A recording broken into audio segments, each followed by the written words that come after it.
otherwise. Grass only greener when it's fertilized. Gave them truth in these songs, they prefer to lies. Destiny beautiful, adrift in her purple eyes. You can't see me, you Stevie, wondering how I reach more evolutions than Evie and make it look easy. Dream on, yeah. Dream on, Dreamweaver.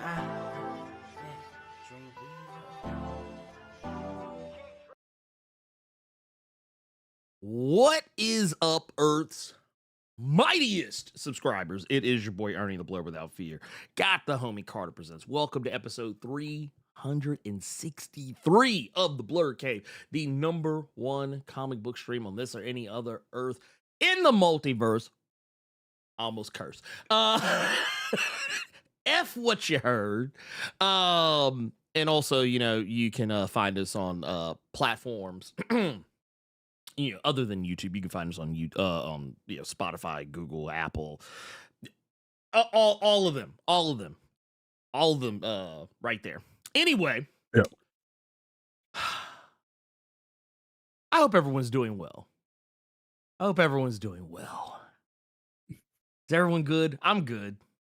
I'm great, actually. I'm great. I'm feeling good. Real quick before we Carter, I'm going to ask you how you're doing here just a second, but I just want to say just real quick, thank you to everyone who showed up for the solo run this past Thursday. I did not intend for that stream to be as long as it was, but you know what? I was having such a good time that I just said, screw it. We're just going to keep going.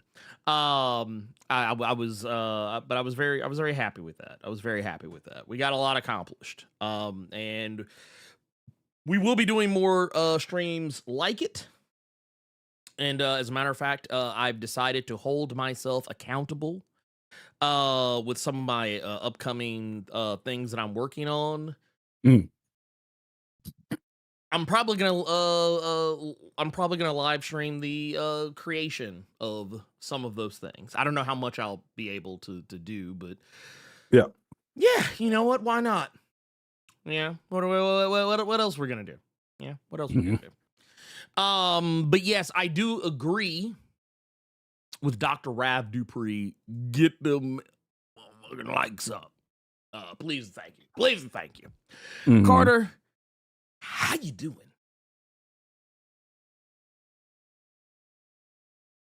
I've come on here multiple times, and when a conversation has led to mentioning a creator by the name of Joshua Williamson.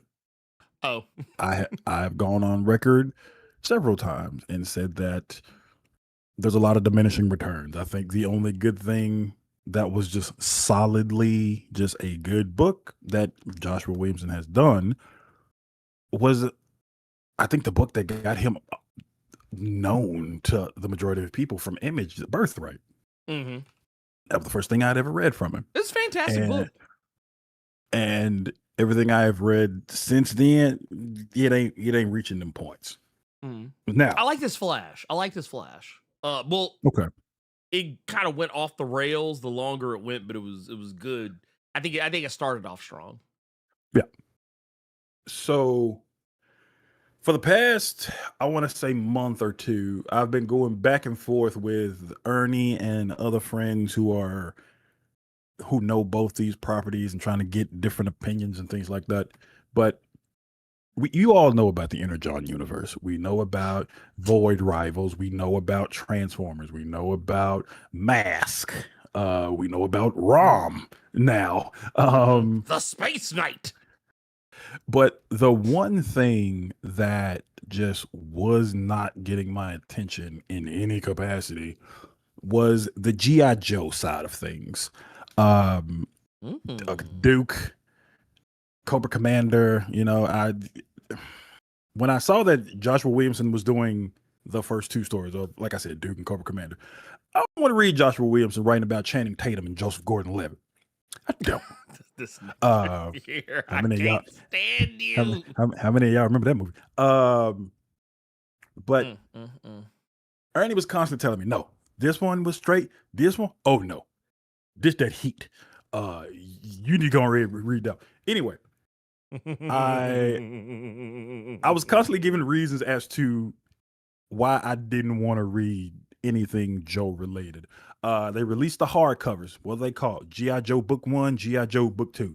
And then they released something else that was called G.I. Joe Book 1. So you got to wait 3 hardcovers in to actually get G.I. Joe proper. Now, that's a very petty reason as to not want to read a book, but that's the reason I would use. So Yeah. That's fair. That's fair. I'm in the shop last week. Didn't even go in there for me, right? I went in there for him. Okay. Because there was a Donnie Cates book that he wanted that I knew my shop had for a stupidly cheap price. So while I'm going and looking through and I'm looking for this Donnie Cates book, it's called Baby Teeth, by the way. It was from now long dead imprint Aftershock that apparently ran and took people's money, but that apparently just got added to Global Comics.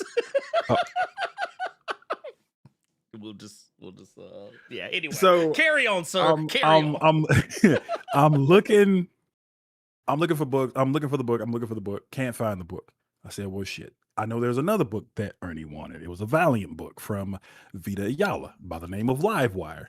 Did you all still have it? I put it on hold. One of the new people there, a customer walked in, saw it, said it was for me, and took it. I was waiting until we got live to tell you that one. Just see that look on your face. Yeah. The comic nerds is motherfuckers, boy. Wait.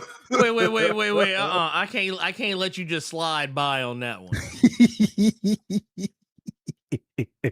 What is wrong with these people? I don't know. One thing one thing the owner of the shop has told me plenty of times is that like she's going to start installing cameras, because what will happen is, we've had the conversation before with like variant covers or like older issues, and some of those issues will cost more than other issues. But what a lot of these customers and comic book fans are now starting to do, because they have the price tag gun. They just putting the prices on everything. Case in point, because somebody tried to do this while I was there picking up. I was picking up the Tom Taylor Nightwing omnibus this week, and a guy got caught. This comic shop had what album? They had the hip hop variant cover of All New Wolverine, that DMX variant. Oh shit. They had it in there for $60. I see this like heavy set Hispanic brother. He goes in there, he grabs it. I'm looking at it. He was like, yeah, I'm surprised nobody else grabbed us. Okay, whatever. I'm looking for the Nightwing Omni. And he starts walking back and forth in the corner and shit. Now, I saw that price tag on that hip hop variant was $59.99. And I see him constantly like in the bargain bin, right? And he's looking at trades. And then when he gets to the register, Ernie, and I feel like you know where I'm going with this, he gets to the register. That $59.99 hip hop variant of All New Wolverine, out of nowhere, had a $4.99 sticker on it. What is wrong with you? What is wrong with you? What?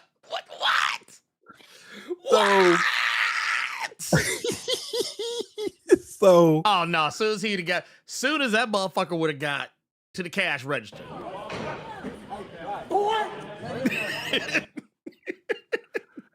So he takes the off top. So no matter the trade, if it's on their bargain shelf, trades by default are $5. He took a sticker off one, didn't even take the $59.99 sticker off of the book. He just put the $4.99 sticker on top of it, but you could clearly see. I'm gonna reenact it for y'all. You can clearly see that somebody was doing this here, right? Trying to scratch that goddamn sticker. You could tell by the ends of the sticker that somebody was trying to take it off. So the woman is one of the owners. She's talking to me. because she was telling me about a book that I told her you wanted us to discuss on the cave. She was talking to me about Harrow County. Oh, yeah. Because I was telling her that was one thing that he wants to discuss. She no ball. So she loves that goddamn book. So she started telling me about Harrow County. And then when she looks over, she looks at the guy that's checking him out because it's a new guy. And she's looking at the register. Turns back to look at me, but then pauses and turns right back around. Can I see that? Because she's looking at she's looking on the register and she's looking at his total and she saw that variant. So when his total, because I think she probably priced it. That's what I'm saying. So when she saw the total was only like $15 and the guy that the new hire is getting a brown paper bag to put the motherfuckers in, and she's like, no. Whoa. Where did you get this? Which I just got it from over. He's stumbling over his words. I do apologize in advance, but this was me. I feel like I've been doing these Blerd caves long enough, and y'all have been in my Twitch stream long enough to know I was gonna react. So as soon as she goes, where did you get this? Ooh, it's just me. I ain't gonna hold you the whole time. I ain't gonna hold you. As soon as she said that shit, I'd have been like, now you see now, you done fucked up, you know that, don't you? So I just go, ooh. There's a couple in there. There's some younger people in there. They got single issues. A woman is, everybody turned to look. There was a sister that came in there with her emotional support dog. The dog was looking. Wait, did the dog do like, oh shit, bruh, wagging his tail? That boy was sniffing a goddamn Hellblazer omnibus. But as soon as everybody heard, where did you get that? And ooh, from me, everybody looked. It said, oh no, what are you doing? She looks at him, what are you doing? Like, what? Come on, man. Like, what's the problem? That is not that price. And so now everybody looking, I'm at the register. This nigga. I'm totally just trolling. He's looking at me because I'm right by her. Bruh, that was hilarious. Didn't even mean to go up in the weeds, but I wanted to see your reaction to that. I wanted to see everybody's reaction. But when she kicked the dude out, she did let me know that apparently several people try that shit. She said that's why, like, when they have their variants or like their really expensive variants, or like 1 out of 5, 1 out of 10, or whatever the fuck, they've had to put them like not even on the regular comic shelves, but like up high to where you got to like reach in, because people do that shit, and I'm just like, what?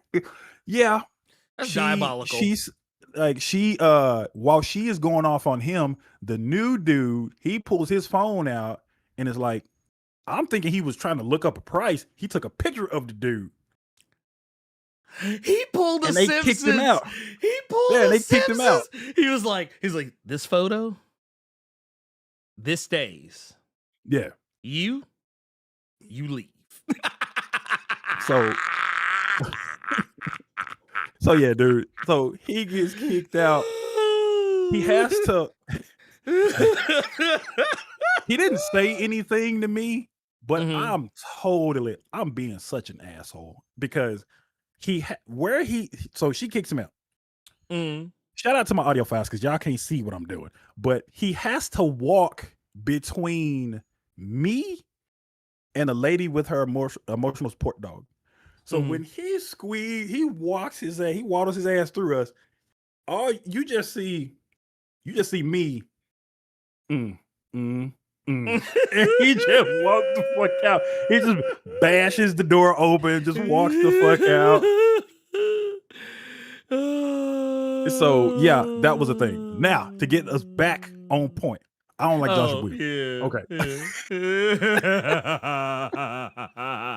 So that happens. And Oh, okay. I don't get Ernie's book. What I actually did get, because there were two things they had in the discount shelf. They had Scarlet by Absolute Wonder Woman's own Kelly Thompson. Yeah. And they also had Tribal Chief. one of the variant hardcovers of G.I. Joe Book 1. This is the actual main series. None of them goddamn mini series that they did for separate characters. So this is the first 12 issues of the main series. Oh, And which for they're this- about to be on 24 now. For anyone who's 24. curious. And now I'm finna have to wait until next year for that goddamn hardcover to come out. But yeah. Yeah. So long story short, so we can get to these super chats in the chat, and I already see somebody Yeah. asking us the question about Marvel taking their talents to the bay. With this being the first 12 issues, there was a lot of things I did not know. I knew of Baroness, but didn't realize it'd be a big deal that now she is a Joe. Yes. And I didn't find this. I found this out on Reddit. There's another brother that's with Cobra. His name is Mercer. Apparently, he is actually a Joe in the OG. Yes. But he's Cobra now, and Baroness was Cobra in the OG, but now she's a Joe here. So for somebody that has said multiple times that Joshua Williamson's writing just ain't hitting like it did with Birthright,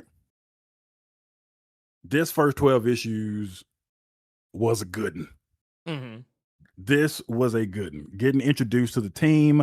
I will say reading Transformers does help why some people feel the way they do.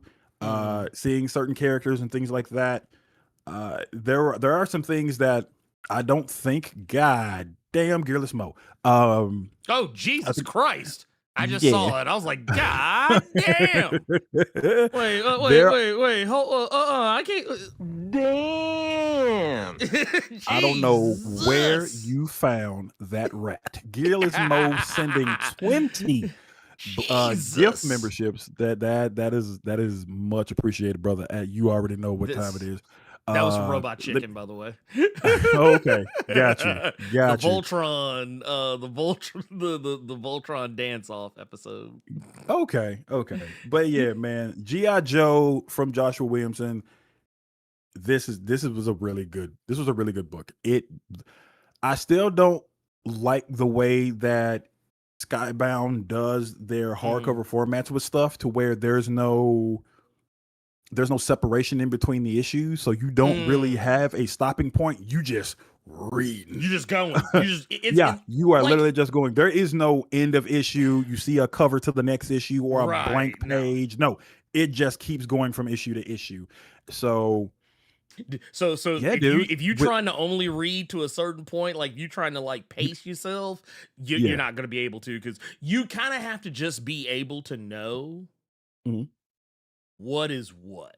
Like you have to be able to have a feel, like, because it also helps that I've read these, so I kind of know where they end. But like if I didn't, I'd have to be like, okay, this feels like a natural cliffhanger ending that a comic would do. But this is what Mercer looked like in the original G.I. Joe series. Got you. Like he looks the same. The difference is that the Cobra is like crossed out, because that was like a part of the this is from the G.I. Joe animated movie, FYI. But also Gearless, yes, thank you. Also, I don't want to forget about this either, but LJ Brown with the £5 says, good to be back. I nearly full Carter thinking that comic trail was AI, so close. Hope you two are well blessed. And have you seen the Odyssey? I have not seen it. Carter, I think actually we were talking about earlier. Carter, you said you haven't either, correct? No, I might go see it after we're done today. That 2 hours and 52 is kind of stinging when I saw that runtime. I ain't gonna hold you, but yeah, they're a little too proud of that shit. Yeah, but even still, I might give it a look. I might have some thoughts to talk about next week or on Threads or something if I actually do go see it.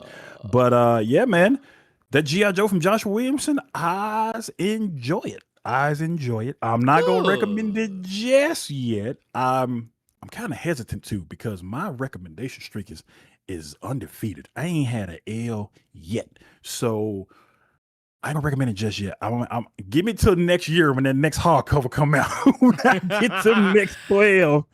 Well, But I can tell you, it'll. that was a good one, man. At this point, GI Joe is still good. Yeah. It's still good. Yeah. I think really all the Energon Universe books have been pretty goddamn good. Let me ask you this then, real quick. Yeah.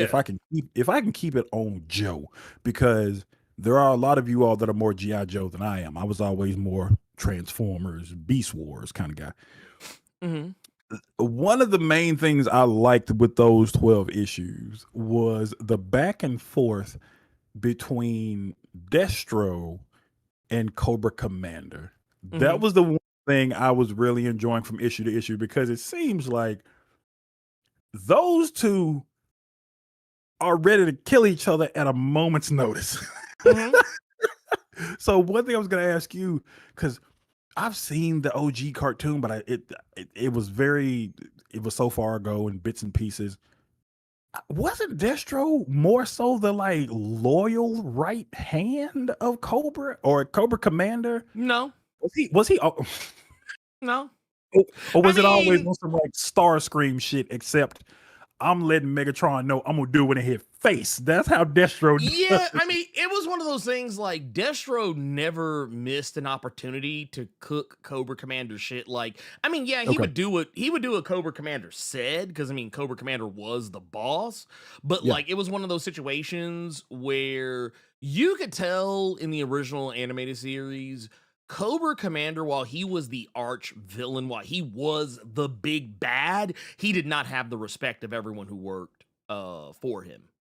Gotcha. And at a moment's notice, if Cobra was fucking up, they would like kind of go into business for themselves. But I think the instance that is probably the most familiar to people, because they never really fully leaned into it in the show itself, it was in the movie when Cobra Gotcha. Law came into play and Cobra Commander got ousted and Serpentor came in and was basically like large and in charge or whatever.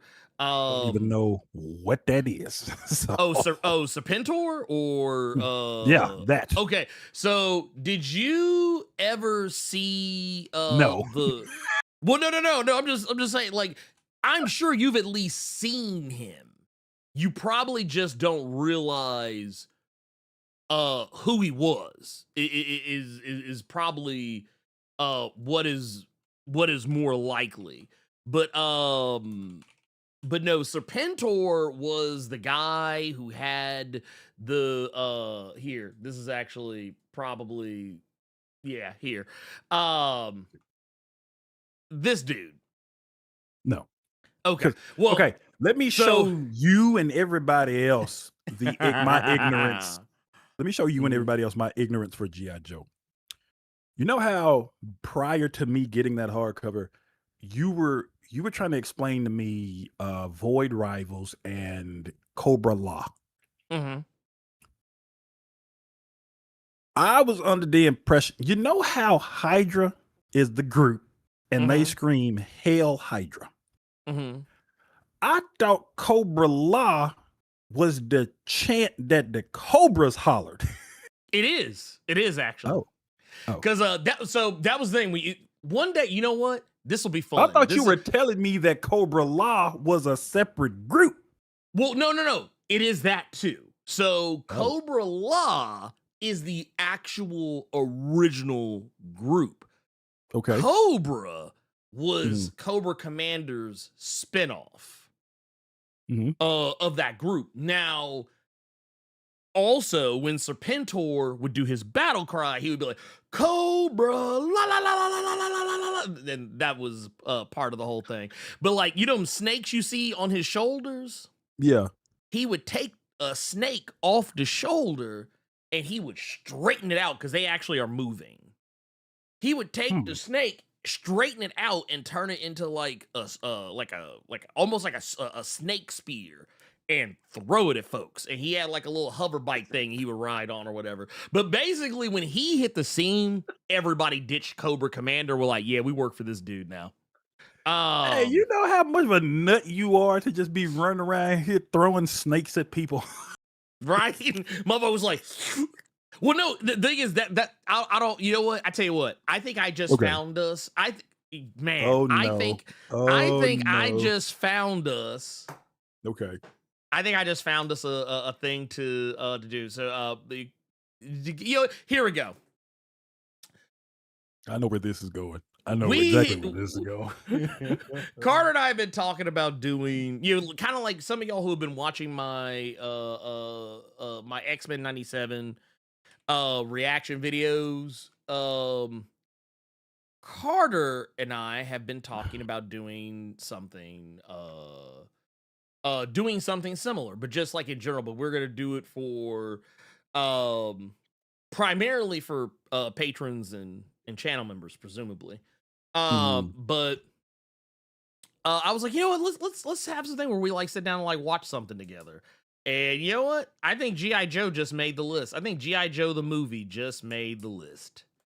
Now, keep So in there you mind, go. y'all, when he originally came to me with this idea, it wasn't about G.I. Joe. It was No. another show he wanted me to watch. Hey, Carter, you ever see the original? I ain't gonna say what it is. I said, Oh yeah. no, and he did that shit. I Yeah. gotta snap. I know what we finna watch. I Yeah. shit. And so Yes. Remember, where's my oh, here it is. Yeah, I was like, where's my notebook? that is nuts. Where's Cobra my Law. idea book? That boy said Cobra Law is new edition, and Cobra was Bell Biv and DeVoe. Okay then. Well, Some of y'all not gonna know what that means, but I know what that means. That's funny. No, he it is not knows. In the Heat of the Night. I ain't got a problem watching In the Heat of the Night. So I grew up on In the Heat of the Night. And no, I have not read Larry Hama's G.I. Joe because I didn't. It's just like One Piece.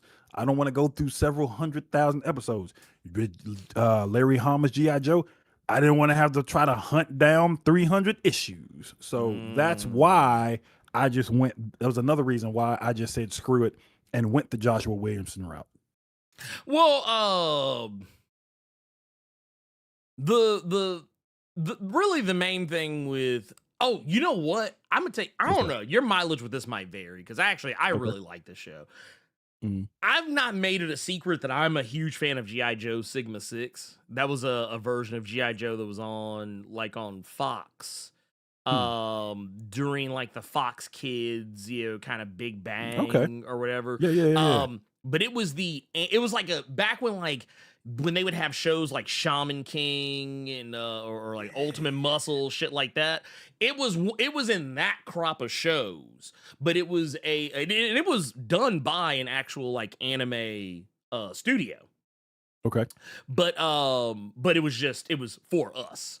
And the show, it was the first time I had seen a Cobra Commander that I respect.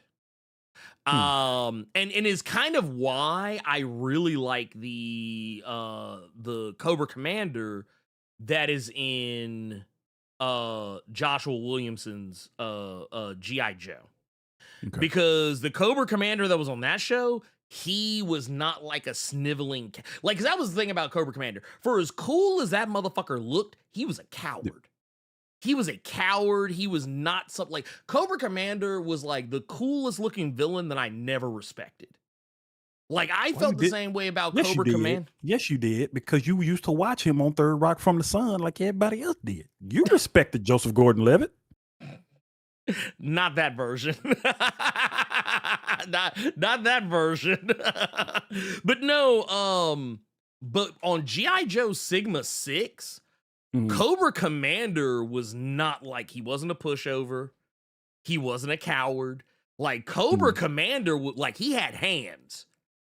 Cobra Commander, I remember the first time I saw G.I. Joe Sigma 6 and that dude beat the brakes off Duke. I was like, oh shit. I was like, dude, this motherfucker built different. I was like, oh, okay.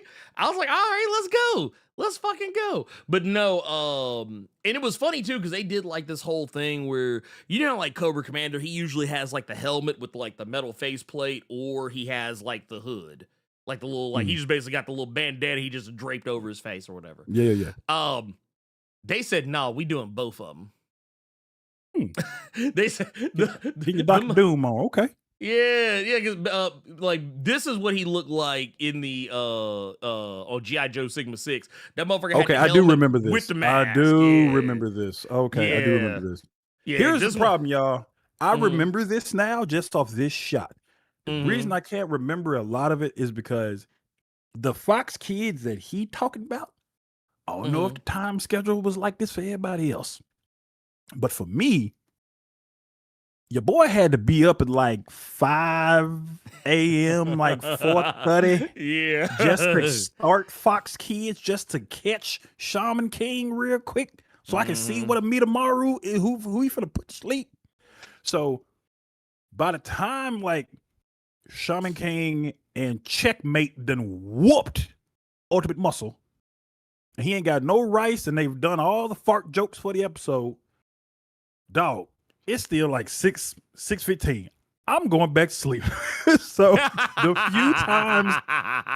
few times I didn't, I was able to catch like an episode or two of G.I. Joe, or I would catch it right at the end, and it was going into Beast Machines. And anytime I saw Beast Machines on, I knew it was time to cut it to ABC to watch Power Rangers, because nobody should watch Beast Machines. No.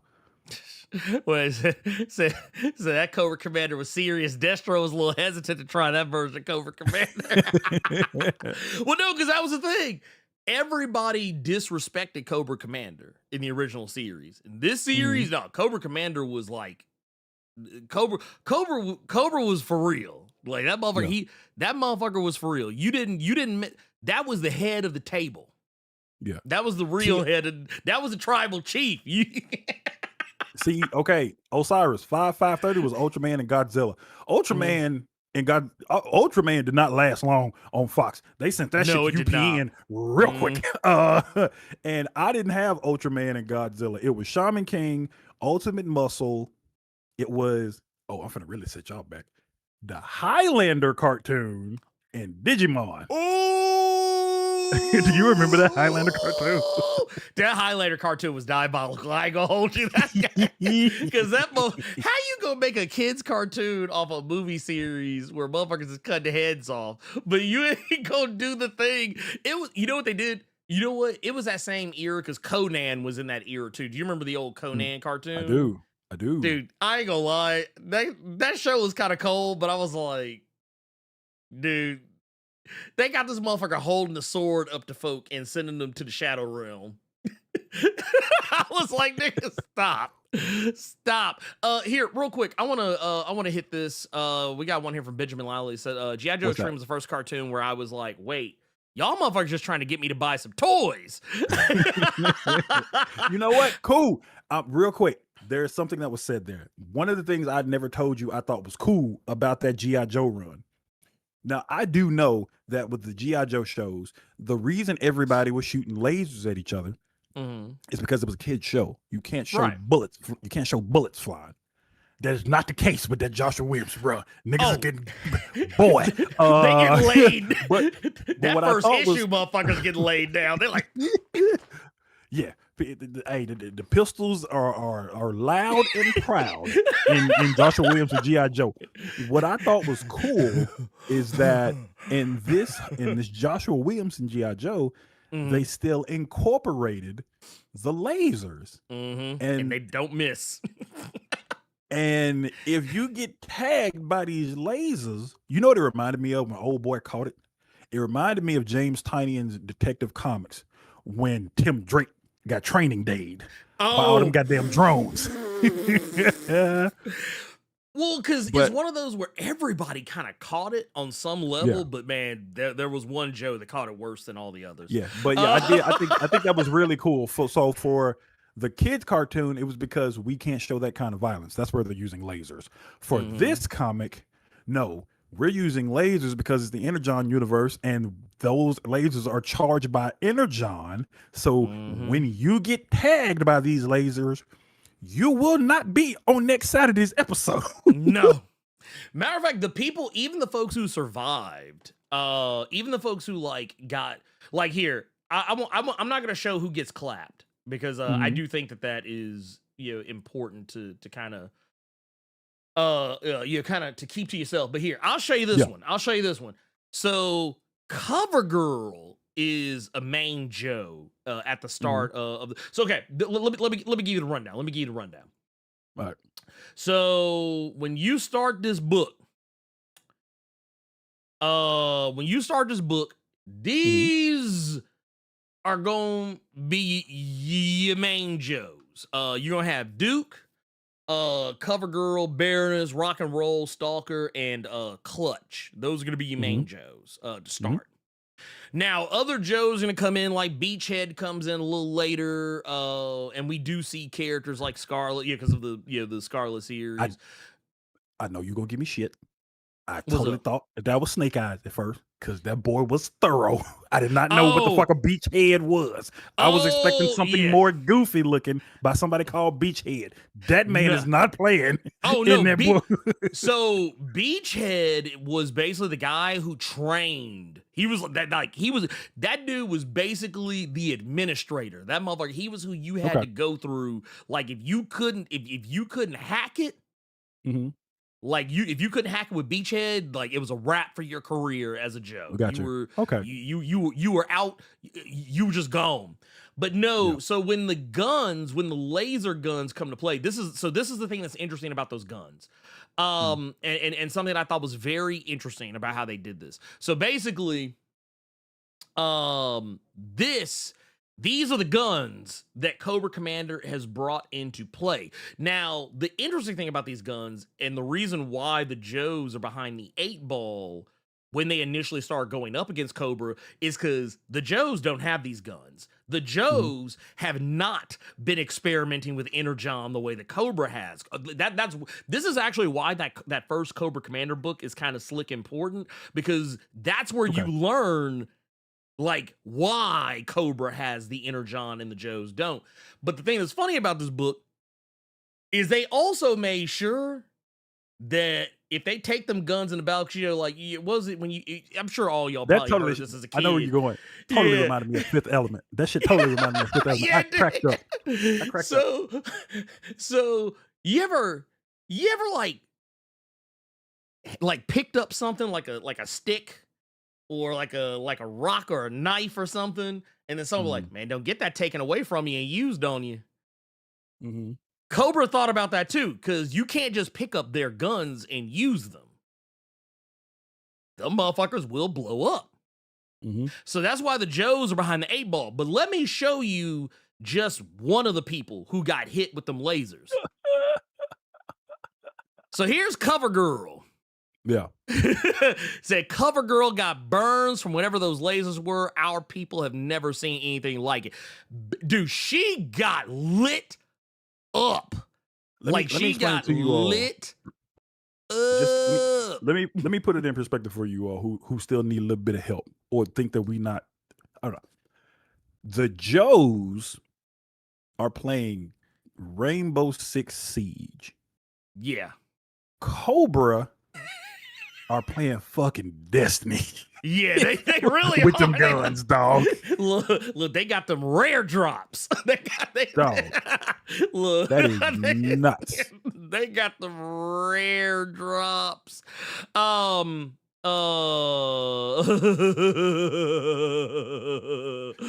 but David Harris, the gun ID is from Metal Gear Solid 4. Here's the thing. Metal Gear Solid 4, the gun would just lock up and you weren't able to use it. That's why Snake could not take anybody else's weapons. Right. The guns in G.I. Joe, like I brought up Fifth Element earlier, will just self-destruct. Yeah. That's what we're talking. Yeah, these guns, they will blow the fuck up. Like, remember here, I'm gonna show you this one. This is another one. This is when one of them gets a hold of the that's weapons. Clutch. Yeah, this is Clutch. So you see what he do? He didn't hit this motherfucker with. So I can go tell you right now, this motherfucker right here, he laid down. And this is where we kind of get into it, where it's like, hey man, Destro like, yo, bro, we can't have these motherfuckers getting a hold of our shit. And Cobra like, oh no. I took care of that. That's why you see that little button, and it's like, oh shit. Gun about to go off, and literally when he throws the gun down, that motherfucker just, like I said, you see it right here. That motherfucker about to blow the fuck up. so so yeah, that's one of the things I love about it. But no, the thing about the thing about the G.I. Joe books is like, yeah, as you go along, because I think I think it's when you get to issue 7 when you get Beachhead. And like I said, and also just FYI, Beachhead, and you get Falcon. Or no, Flint. But yeah, you get all of them. You get all of them. You get all the characters. I think even God, what was her name? Forgetting. Why am I blanking on poor girl's name? But she was in Scarlet. Some of the characters, the girl that she went to go try and save. Jinx. Jinx, thank you. Yeah. Jinx is also in this. For those of you who never caught any of my videos talking about any of the G.I. Joe books. And yeah, like I said, it's fantastic. It just yeah.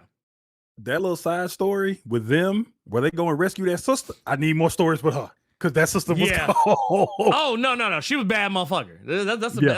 That's a bad motherfucker right there. Yeah. But yeah, no, it's when you start getting to those stories, and also, while I feel like, some people might worry that, they're not doing enough with this, they're not doing enough with that.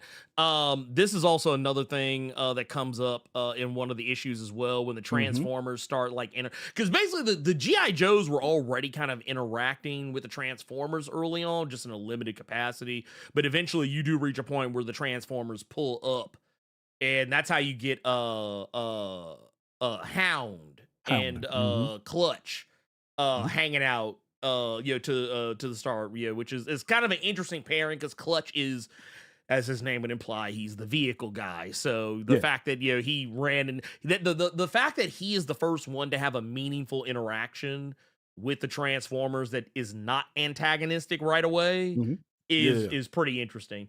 But yeah. It's I'm enjoying it. Ernie's recommended. Ernie got him one. I will give you that pat, because he's gonna let me have one. Yeah, I'll let you have that one for sure, because for all intents and purposes, boy, I did not plan on reading that goddamn book. I don't go, boy, Joshua Williamson stay where he at. But no, Joshua Williamson is doing his thing on Joe. I wouldn't waste my time on anything that was raggedy. I just wouldn't. Real quick, I do want to kind of pivot, because there's a couple of things I wanted to bring up. I wanted to this right here. Bill asked, did you and Carter talk about the big Marvel shakeup news since the solo run? So we haven't talked about it, not on here. But Carter, what did you think about the shakeup? Honestly, I personally don't have an opinion on it until the books come out. That's what I'm waiting on. That's personally. That's fair. I mean, for me, I don't really have any. That's honestly kind of how I feel about it. Yeah, you got to go. Sorry, not here. I was looking in my email for something. And it was someone sent me a thing saying, hey, just circling back in case you missed my email, we'd love to collaborate on a sponsorship around AI influencers. You lost me at AI influencers. They're AI influencers, go to hell. All of them. Every last single one. Shadow Realm, no pass go, right to jail, right away. But I do want to share something. I do want to share something, because I've seen some people bring it up in the chat. So this is gonna be fun. Okay, so couple of things. There have been some major announcements that have come out ahead of San Diego Comic-Con. Yep. Yeah, some of y'all, I'm pretty sure, have already caught wind of some of them. But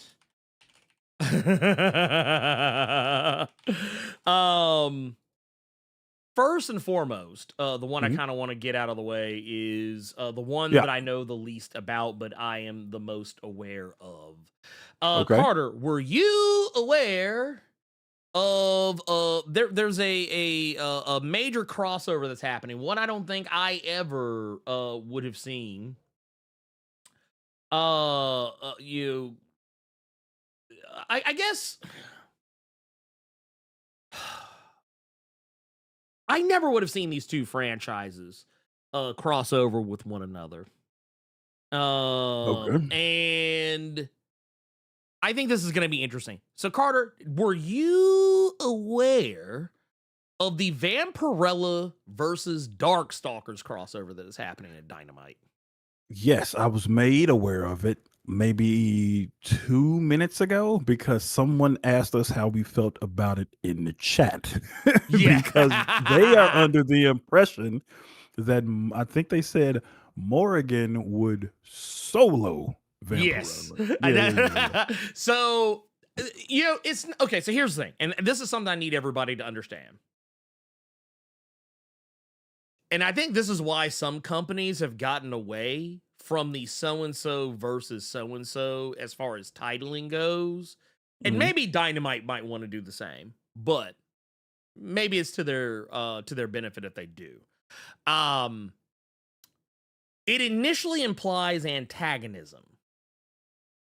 And that's not the case. So the reason why it is called Vampirella versus Darkstalkers as opposed to Vampirella versus Morrigan, well, there's two reasons. One, branding. While Morrigan is a popular character, general audiences will not know who the fuck she is unless they just really were into Darkstalkers. But it's because Vampirella is crossing over with more than just Morrigan. It's actually was it Bonnie Hood? Yeah, BB Hood that is the antagonist of the book. Morgan and Vampirella are working together. They will initially not be. It's going to be one of those things where it's like, oh, hey, the hero of this franchise and hero of this franchise, they're going to be each other. They're going to think that the other is the bad guy, most likely. And then be like, oh, wait, shit, actually, it's somebody else that's fucking with both of us. Okay, now we got to combine our might together and fight back against this person. That is effectively what this book is going to be. I mean, I haven't read it, obviously. I have no inside baseball on it outside of the press release, but yes. And I will say this too. I think people sometimes misinterpret what Vampirella is capable of, but yes. I mean, just by virtue of the fact that Morgan is kind of a character more built for combat, she probably would beat the brakes off Vampirella, but it wouldn't be easy. It wouldn't exactly be easy.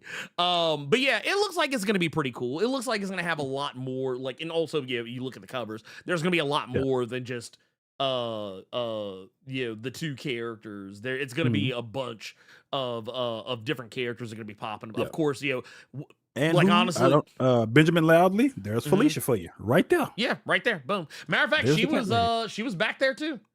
Hell, they even got John Talbane back. They got him back here. They even got Dimitri back there too. Or no, that's not. Oh no, that's the Franken boy. But I'm pretty sure Dimitri's in there somewhere, most likely. I'd be shocked if he weren't. But yeah, they've got all of the principal characters are going to be present. I don't think there's going to be any concern. It reminds me of when IDW they did a crossover. This is back when IDW, funny enough, had G.I. Joe. They did a crossover. It was Street Fighter versus G.I. Joe. Yep. I do remember this. Sure was. I think they had Bison fighting Snake Eyes for some reason, and it was funny because whoever was doing the promo shit for it at IDW, it was made to look like it was specifically Street Fighter 2 versus G.I. Joe. Oh yeah, but it wasn't until you opened the book and saw that Rufus was really focused in that comic for some reason. It's like, why? Yeah. That's when you realize it's some Street Fighter 4 shenanigans. It's like, get that shit out of my face. But yeah, dude. But no, I'm actually interested in the Vampirella Darkstalkers one. That is one that And also, they got the perfect guy to write it. They got Tim Seeley to do it. So Okay. Okay. and while not to air Tim Seeley out, but we all I know Carter and I are both very familiar with Tim Seeley, a freaky fool. So Vampirella and Morgan from Darkstalkers, yeah, that's right up his fucking alley. I love Tim Seeley for his freaky foolish ways. But yeah, that should be yeah, and there is we talked about that last week, the G.I. Joe Tomb Raider crossover. We talked about it briefly. We didn't really go too terribly deep into it. Because yeah. So this is one that we won't. Well, I'm gonna go into it because I told Ernie specifically, do not read this because I want to explain it to you and see your reaction. I'm not done yet. live. I'm not done yet. Oh, okay, thank God. Not And done. no, we don't bring that up, Mike. We don't bring that up. We don't bring that up. He said Magic fans, Tim Seeley. We don't bring it up. We don't bring it up. Yeah. Well, the thing is, it's funny. It's one of those things, like, honestly, I feel like anyone who has ever read anything that Tim Seeley's ever done, you won't ever be surprised by anything that he does. Like I always say, if you read Hack Slash and then saw what happened with, I'd be like, look, come on, man. You had to know what time it was. When Bro, what are some of the books he's known for? If it ain't Hack Slash, it's Money Shot. That tells you everything you need to know. Well, I mean, Tim Seeley, bro. he also made the movie. He wrote the movie. Revealer. Revealer. I kept wanting to say Revolver. I was like, no, it's not Revolver. It's Revealer. But what is Revealer about? It's about a woman who works in a porn store as an exotic dancer, a daytime exotic dancer, which is the saddest thing ever. Like as a booth girl at the what was it? Because they used to have these I don't know if you remember this one. Fantasy Warehouse was like connected to the Gold Club, or like kind of like Yes. yeah. I wasn't gonna bring that one up. I was gonna ask you, is that like is that little adult spot that had the exotic dancers or you had to pay in over there? Is that still by MLG and W? Is that still over there? I don't think it's active anymore. I don't think so. Okay. Can y'all, you see, this is totally, again, this is one of the Memphis moments. There was totally like what do you call those places? It was a sex shop, but it had, like, you put the coin in, the window propped up, and the girl doing her thing. Memphis is so just strange. You had that directly next door to where you go and pay your light bill. So you got to be careful not to fuck off your light bill money. Yeah. Well, and here's the thing, and the thing is, I don't want to make it sound like that's all that movie is about, because it's not. It's literally, Revealer is a movie that's about the stripper, obviously, but it's actually about how she's inside that booth when the world ends, like basically all hell. Yeah, all hell lets loose. Basically, the apocalypse happens, like an actual demonic apocalypse takes place, and she is trapped in that booth, but it's the only reason why she's still alive. And like basically her and this really like holy roly religious woman who's basically the woman that's above her glasses above her, basically this holy roller who is basically protesting the shop. Both her and both the two women have to put their differences aside and work together to survive the impending doom. You can even kind of see what kind of apocalypse this is just by looking in the reflection in the woman's glasses. So yeah, it's a really good movie. I enjoyed it a lot. Have you ever heard of a Rick Remender book called Strange Girl? Sounds familiar, so I'm gonna say yes, but I've never read it. So the reason I bring that up is because what you described with Revealer, I would wonder how you would enjoy that book, where basically the whole premise of that one is it's a female lead, but the end of the world happens, the apocalypse happens. Her family gets to go to the upper room, but she don't. So she's just there. Not for you. Yeah. So I wonder how you would like that book. I mean, I'm I'm almost positive I'd probably enjoy it. Okay. But here, let me do that. Okay, so There you go, Mike. It was the rapture, and the family went to heaven, yeah, but yeah. nope, She you went didn't to go to the Bible study enough. You stuck here. you got to your line of credit ain't no good here. Let's see here. Uh-oh, what'd you find?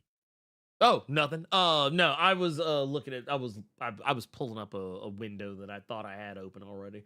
Okay. So the other thing I wanted to show, because this is something Yes. that I was actually really kind of slick excited for, What's was that? the upcoming relaunch of the Thundercats. I don't normally get excited for relaunches because I think relaunches are typically stupid and unnecessary. But I kind of get why this is being relaunched because they're basically kind of kicking off a new jumping on point. And let's be fair, Hmm. number ones always sell. They do. But there's a new one, and I've even seen a couple of people refer to this as absolute Thundercats, just based on some of the iconography, specifically this shot right here. But yes, there's a new Thundercats that's going to be on the way. It's going to be falling out of the about to be ended Thundercats Silverhawks Okay. crossover, and Mm. they're going to be introducing some new characters. The Feral King is going to be a thing. Mumra and his legions are basically going to be taking over. Also, Silverhawks are going to be hanging around in the Thundercats universe, as you can see. My boy Hot Wing back here in the background. And you can also see the Copper Kid off in the distance. But yeah, there's gonna be there's gonna be a big shakeup because you might also notice Pumira is down here. Yeah, Mhm. because the Thundercats books have largely been split up. There's been Lion-O and the gang you're normally familiar with on one side, and Yeah. then like some of the newer Thundercats from like later in the original series, like Bengali, Lynxo, Pumira. They were in their own other book, and they also introduced two new Thundercats, Nico and Ligon. But those characters have all kind of been separated from one another, and they've also done little shakeups here, like Bengali came to the main squad, and so on and so forth, blah blah blah blah, whoop de Mm. woo. But they're shaking up the lineup, so the Thundercats are going to have a pretty mixed up roster Okay. of characters. Also, new writer. This was the part I was not prepared for because I thought Declan was coming back. Apparently, we're getting Greg Pak, who is going to be Mm. taking over the book. And it looks like it's going to be pretty interesting. So here. I'm very curious to see how it all shakes out. Okay. Lino, Damn. yeah, right, yeah, like on the juice. Yeah, also, yeah, the sword, the sword of Thundera and all that. Like it's all looking pretty crazy right now. But I'm here Okay. for it. I like it. I'm So all here for it. so two questions with that. One is when you because you're talking about the different characters that we may see. Is Apex still a thing? Yeah. With everything going on? Okay. Okay. Mhm. That's good. So the nasty eye is still around. So second question. Yes. Do you think with when you show one cover and we saw Hot Wing and stuff on the back, Uh-huh. do you feel like maybe Dynamite is attempting to do kind of like their own inner John thing to where the Silverhawks and Thundercats are going to be here? Will we see maybe a Thundar or somebody? You think they're trying to do that, or is this just a fun little? I think they were trying to do that at first because I do feel like maybe that's why Silverhawks had. I mean, obviously, I think Silverhawks deserves its own book regardless, but Of I course. feel like the reason why we may not, I don't know, maybe they will still do a Silverhawks book separate of of everything else. I don't know. That Mhm. so far as to my knowledge has not been announced yet. Yeah. Usually Nick will send out kind of feelers before before like a lot of the major announcements hit like the wire or whatever. Mhm. But I don't know. I'm interested. I'm curious. Okay. I'm very curious to see like how it all shakes out because yeah, they're doing some wild shit with the Thundercats. Like and you know Mm. honestly, and I think it's great because I don't think they should be doing things that are expected. Mhm. You know, do some shit that ain't expected, and I'm excited for it. I think it's going to be pretty Okay. fun. Once again, Good. not the hugest fan of relaunches. I absolutely fucking hate them. But I'll fuck with a relaunch if it, you know, You got some faith in Greg Peck? yeah, I like Greg Pak. Okay. I like Greg Okay. Pak. He's good. Also, the Gaston book was hilarious. So, I mean, granted, that was also not just him by himself, but yeah. Yeah. But I've liked a Wait, lot of Greg what? Pak's other work. I didn't know that wasn't just him solo. Who else was co-writing? Fred Van Lente. Oh. Yeah, that was both of them together. Oh, never knew that. Okay. Writing Gaston. Got you. Which honestly is a book that, you know, on paper should not have worked, but the way that they leaned into like the humor and, you know, the ridiculousness of Gaston, I think that actually was to their benefit. Mm. So Okay. yeah. I don't know if they could fit anything else in there though.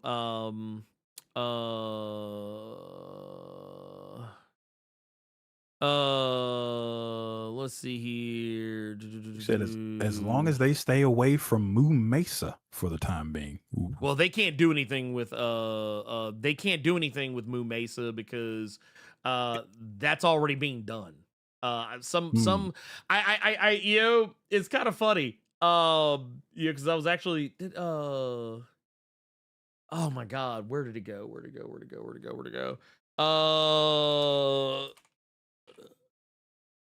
Here.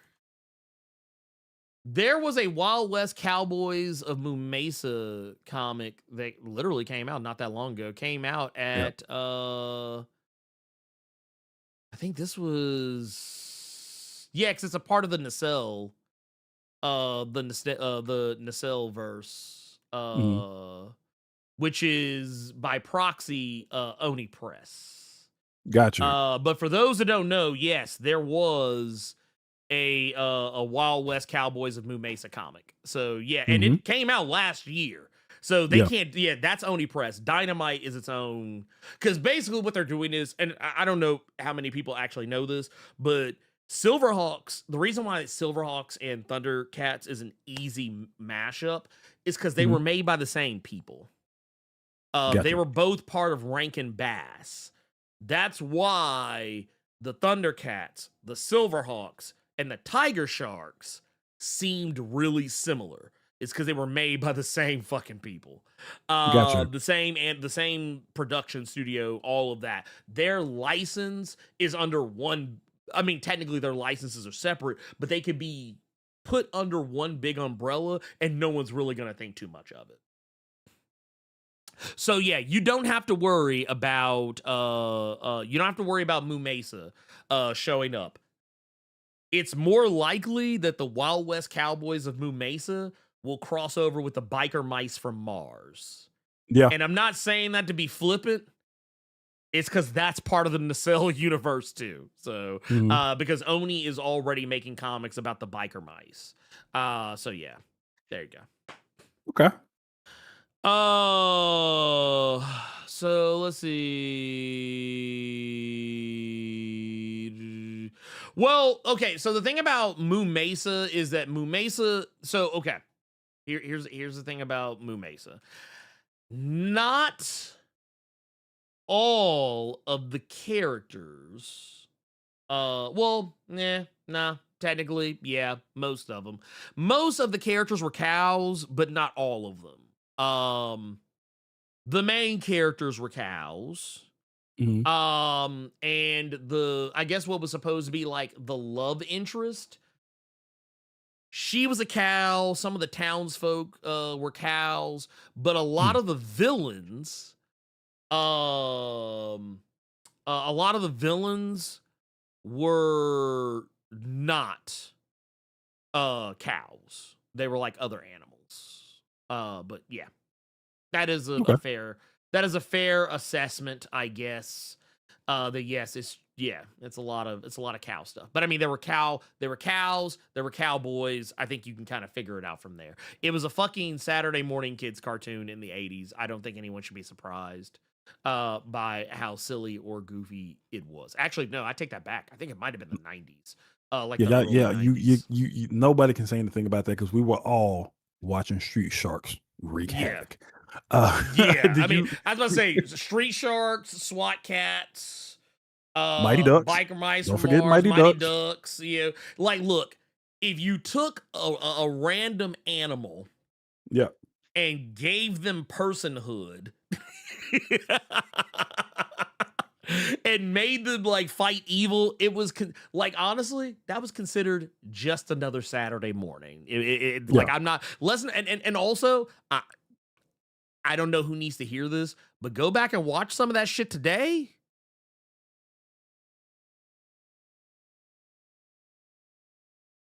It ain't as good as you remember it. I'm not saying it's bad. I'm just saying it ain't as good as you remember it. That's just me being honest. That's me being honest. Real with quick, what did we do? All the are we caught up on Super Chats right now? We do just have one got over one- on the we have what's that? No, we have one in the chat, but I was wanting to know if you had any on the Streamlab side. Yes, yes we do. Yes we do. Yes we do. Yes we do. Yes we Okay. do.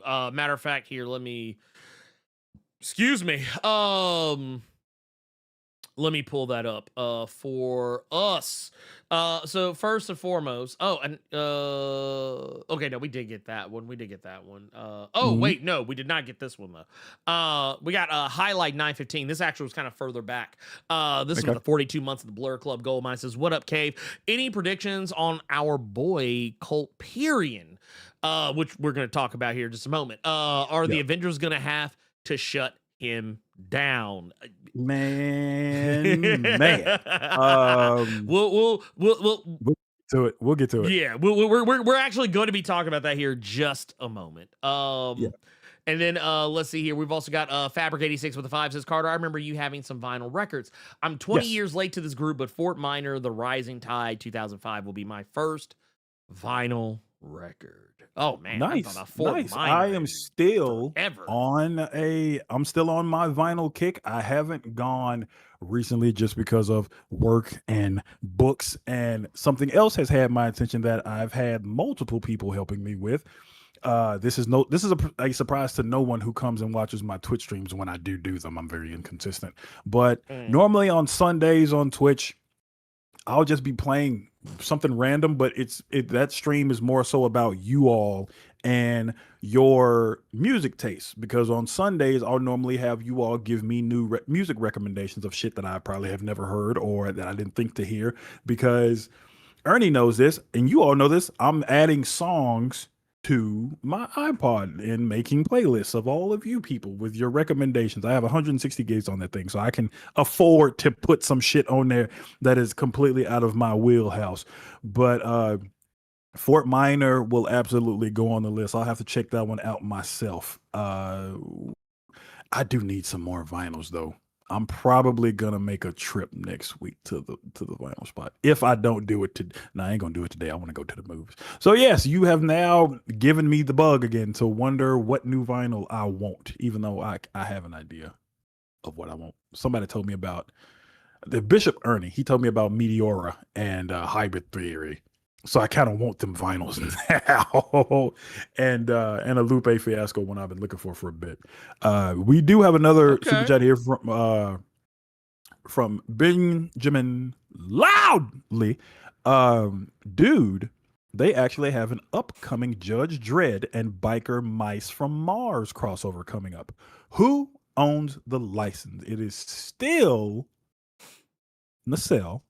But this is a big thing for them in 2000 AD. I did know about this. So here's the thing. It's Judge Dredd, so it immediately piqued my interest when I saw that 2000 AD was going to do some announcement. I was not expecting biker mice from Mars, but I don't think here's where anybody they. was. But when I saw that it was somebody we were talking about earlier, Ernie, I saw it was going to be Dan Waters writing it. Oh, okay. I'm interested. I saw that Dan Waters is going to be writing it, and then I saw two different variants. I saw a David Finch variant for it, and which I thought looked very OG 2000 AD, which looked really cool. And there is another variant. I don't know who did it, but it's the biker mice in the Judge drip. Yeah. I was trying to find a like it's that was one of the variants. Which I was down for. I was honestly, I feel like that fits. That works for me. I can get jiggy with that. Here, let's also I love that got their name on the badge too, just like like per usual. Love to see it. Love to see it. And just for everyone that does not know, these are only it's going to be 2 issues, but they're going to be it's called deluxe format. It's going to be 40-page issues, and when I hear deluxe format, it's probably going to be what some people have called prestige format, what some people call magazine format. If you've seen a distillery book or some of the early Black Label books, how they were kind of that size that annoyed a lot of comic book nerds because they couldn't bag and board them.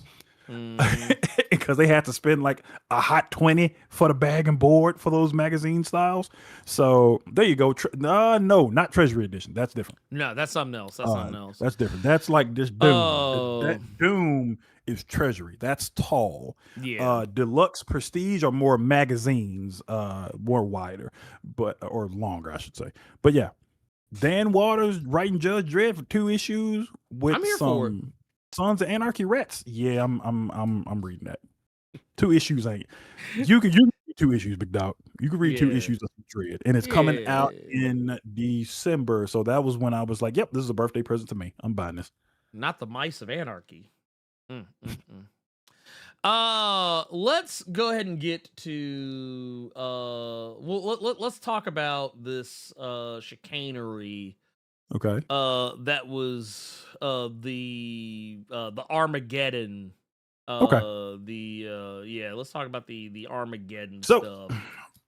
Put Avengers me on game, sir. Put All right, big me dog. on game.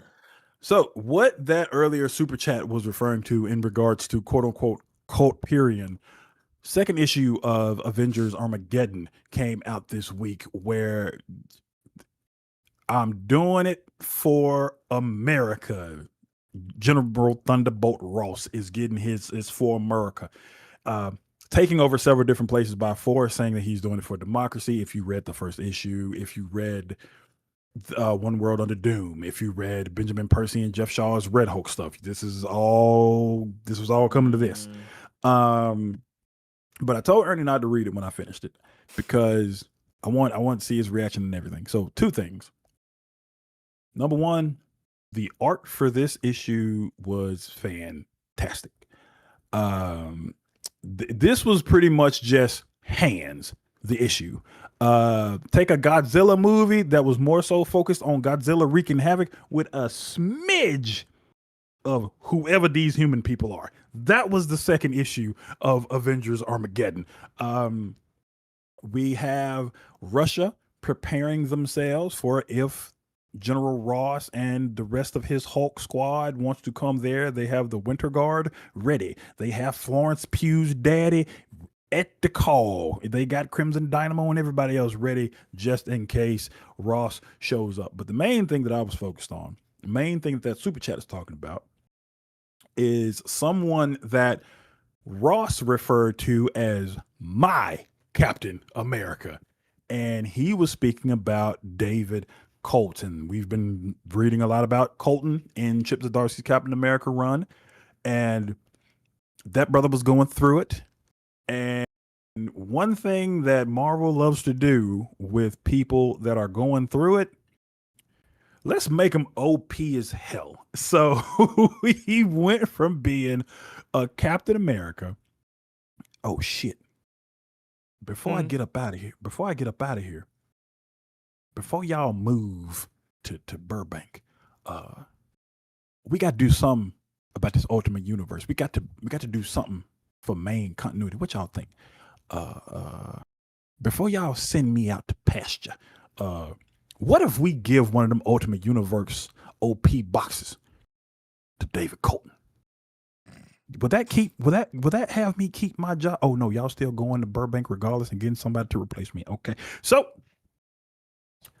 David Colton got one of the origin boxes. So he was already a Captain America. He was already a super soldier, but now he is stupid powerful. He's flying, he's fighting. So here you go, Ernie. This issue felt like the final fight between Zod and Superman, specifically in Man of Steel. How it was just a knockdown, drag out, very one-sided, ass whooping, buildings collapsing. It almost reminded me of kind of like an anime almost, with the destruction of everything that was going on. But the big moment, well, there were several. Number one, just to give you an idea of how strong David Colton is, he was fighting one of General Ross's Hulks, right? Mm-hmm. And broke his leg by stomping that knee. Stomped the side of that knee, broke his shit. Now, this is not a regular person we're talking about, Ernie. This is a Hulk. He just did that too. This is a Hulk. Now, the Avengers aren't even supposed to be where they at. Nah. They were told to stand down, but it's the Avengers and fuck out of here. We're trying to save as many people as possible. Yes, broke his shit. That was when I was like, oh, okay, Mr. Colton's serious business. That ginger is not playing. No. Okay, so he a real one.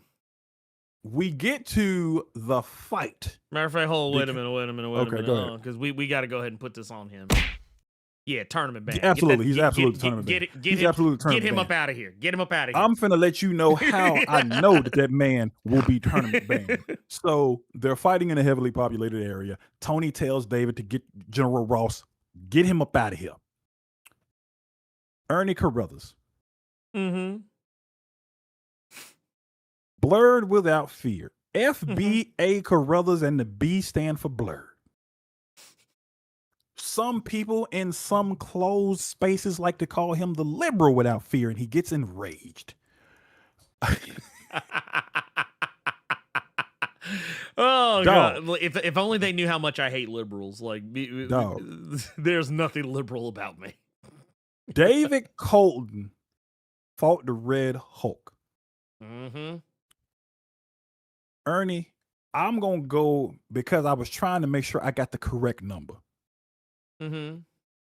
So it was a lot of like superhero fighting where you just pushing people at stupid speeds, like on some invincible shit. Y'all just going through buildings, crashing neighborhoods and destroying houses and shit. Mm-hmm.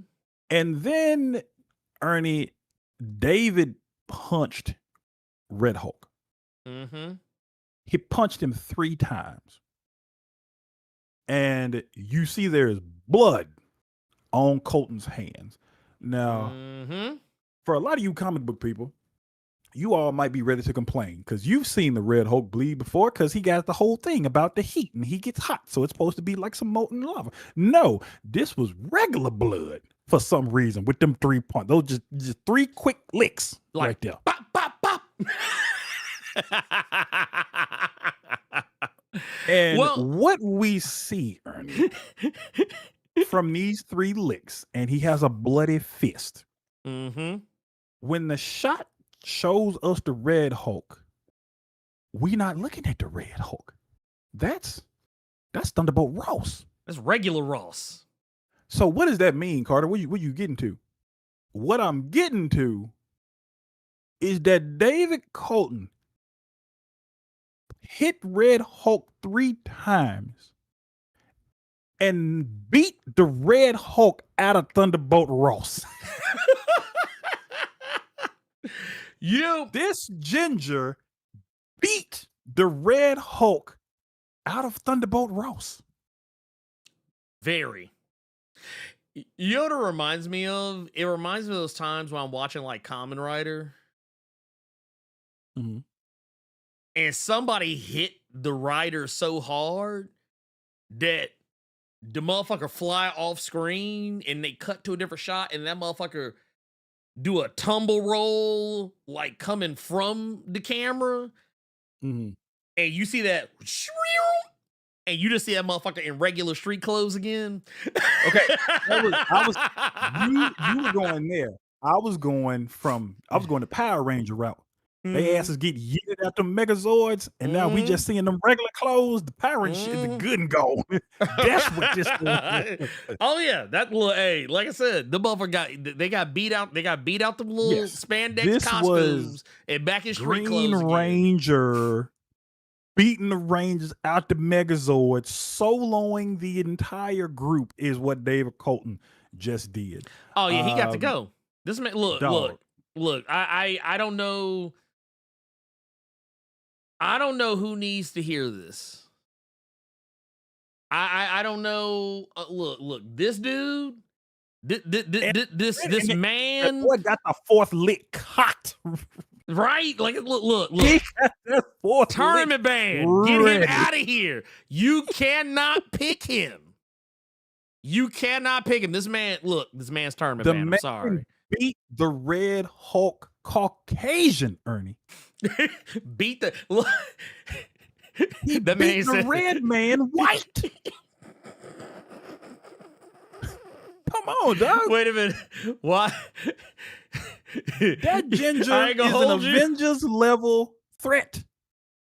Well, no, you know what I was thinking about? I was thinking about this whole thing. This whole thing, it basically kind of got me thinking. This motherfucker, Colt Perian, as he was earlier referred to as, this motherfucker saw Captain America: Brave New World and said, Wouldn't let that shit happen to me though. Bruh. he said, ain't no way. He said, nah, I'm taking that motherfucker out. He said, I Dog. got to put them hands on David- him right quick. David Colton beat the Red Hulk back to the main menu screen before he loaded his save when he was still Thunderbolt Ross. Oh no, he beat that motherfucker so bad he lost access to the DLC. Dog. he got So- he got hit with that Microsoft shit. He got hit with that Microsoft shit, like where he had to. They said, "Nah, man, you got to rebuy back the Red Hulk DLC." Sorry, Ross, Now- you got to rebuy it. Here's where I could very easily see Chip Zdarsky, or not even Chip, because I know I kind of get it. I see what he was trying to do, but I think this is where a lot of fans might be leaning toward David Colton being their Captain America, because spoiler for Avengers Armageddon. Right when David had that fourth lick ready to rock, Tony stops him.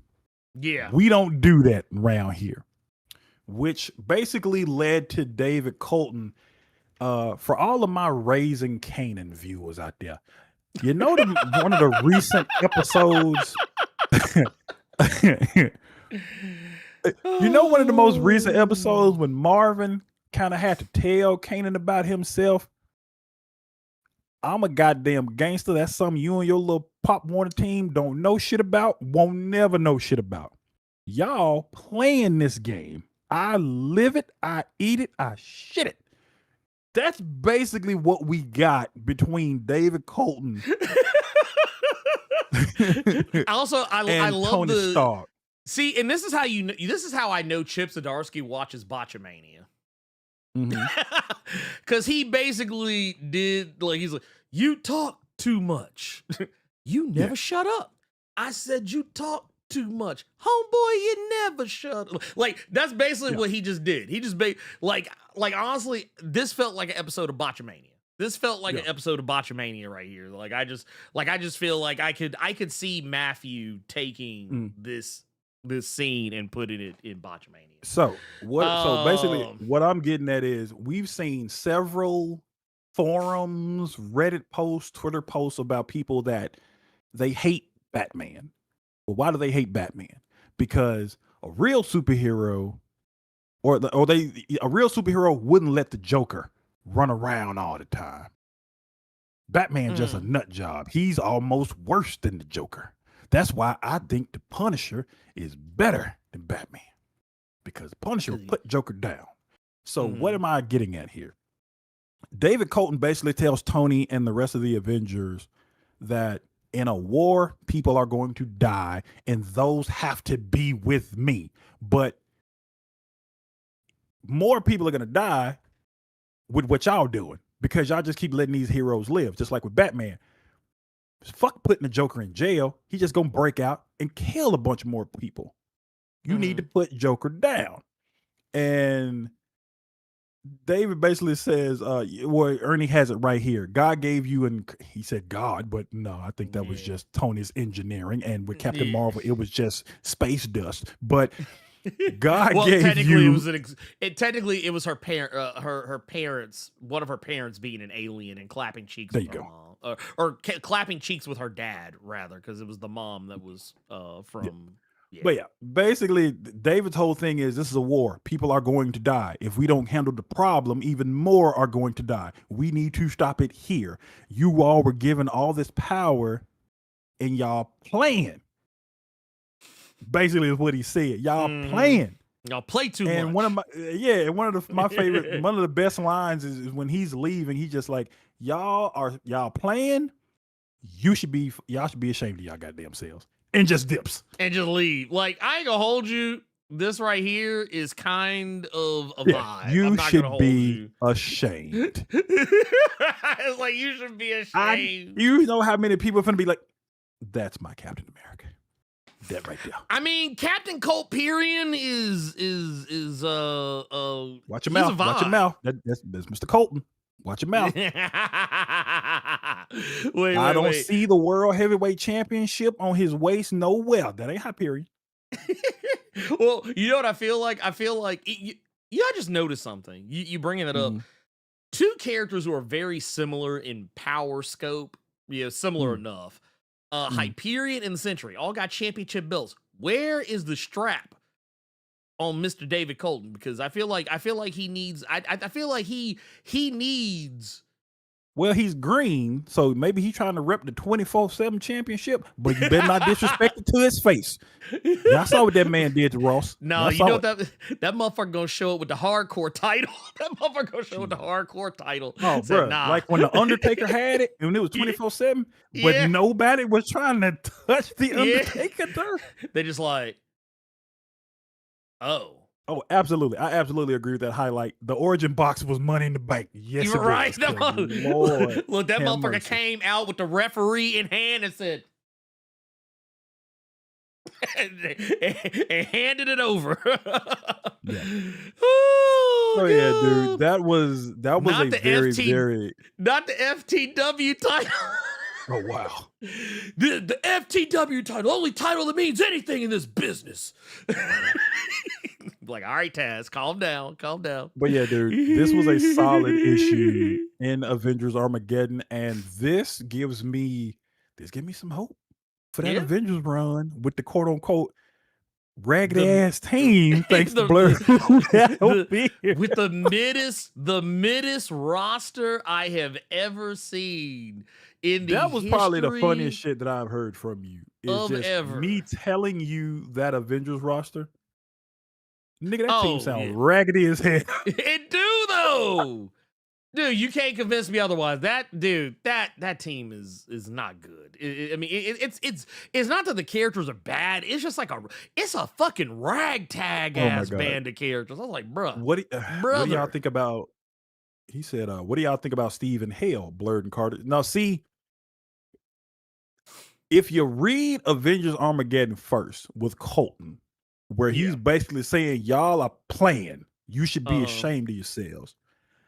So I went when I was in the shop and I grabbed that Captain America issue with with the adventures of Steve and Victor in Hell. Yeah.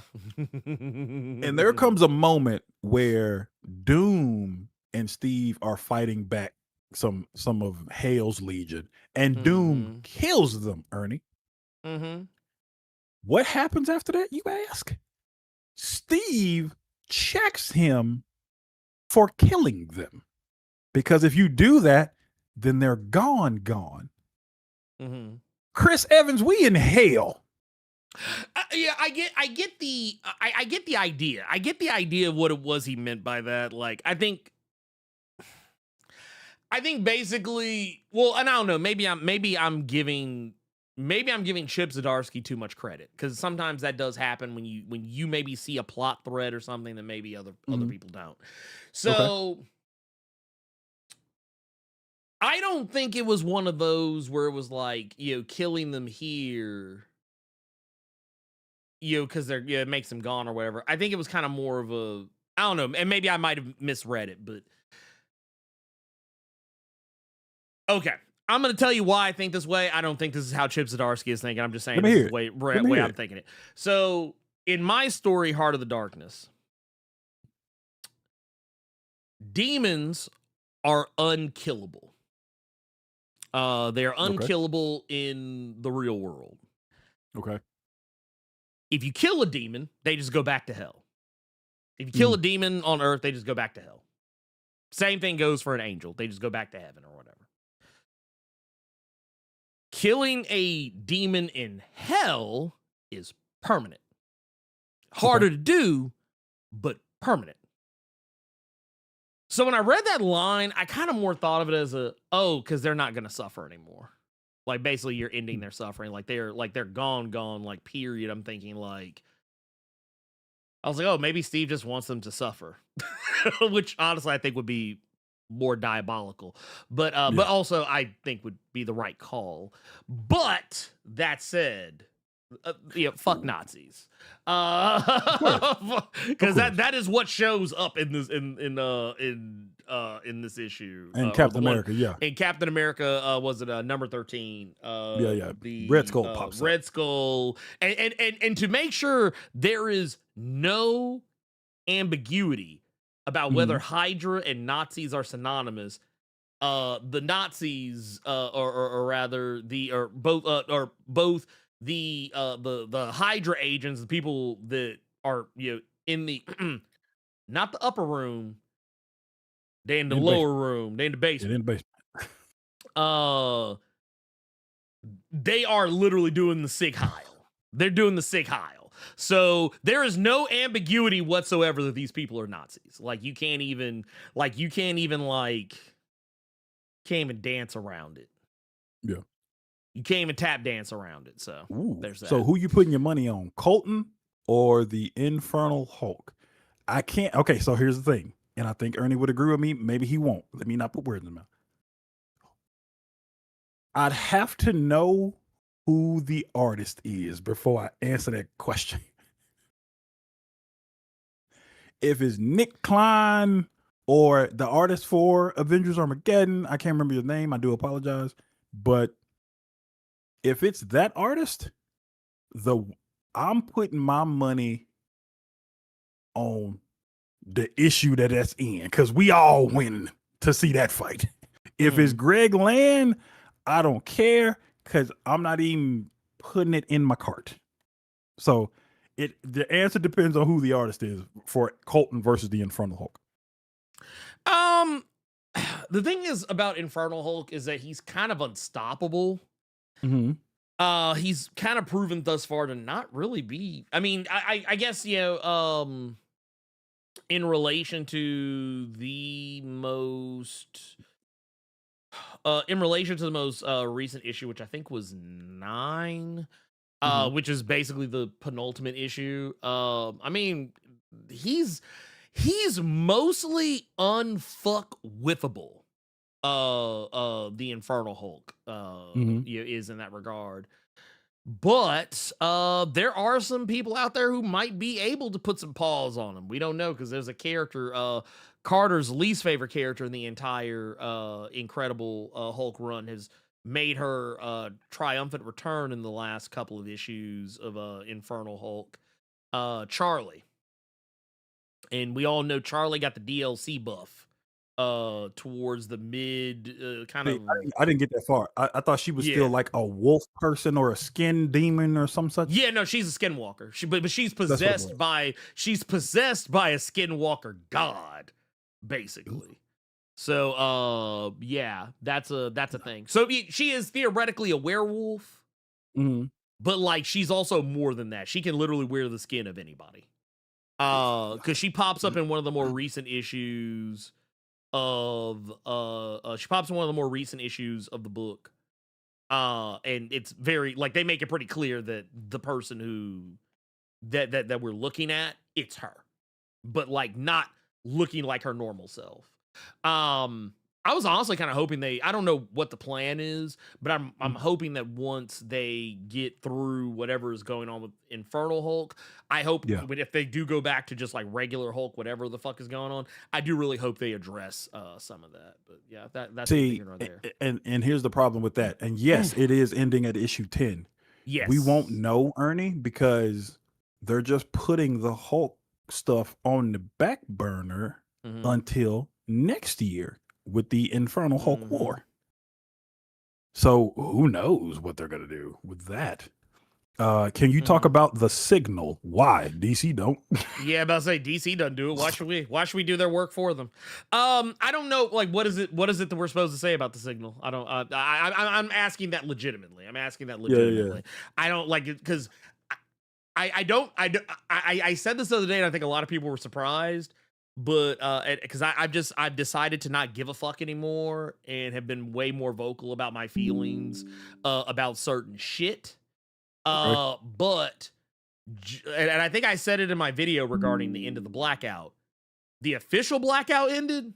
Mine did not.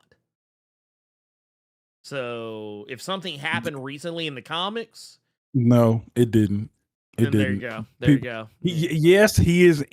Before anyone said yes. Yes. Duke is in Absolute Batman, but we ain't focusing on Duke. We focusing on them goddamn Gundams. We are focusing on the I always make them mad when I say this. We're focusing on the Evangelions. Yeah.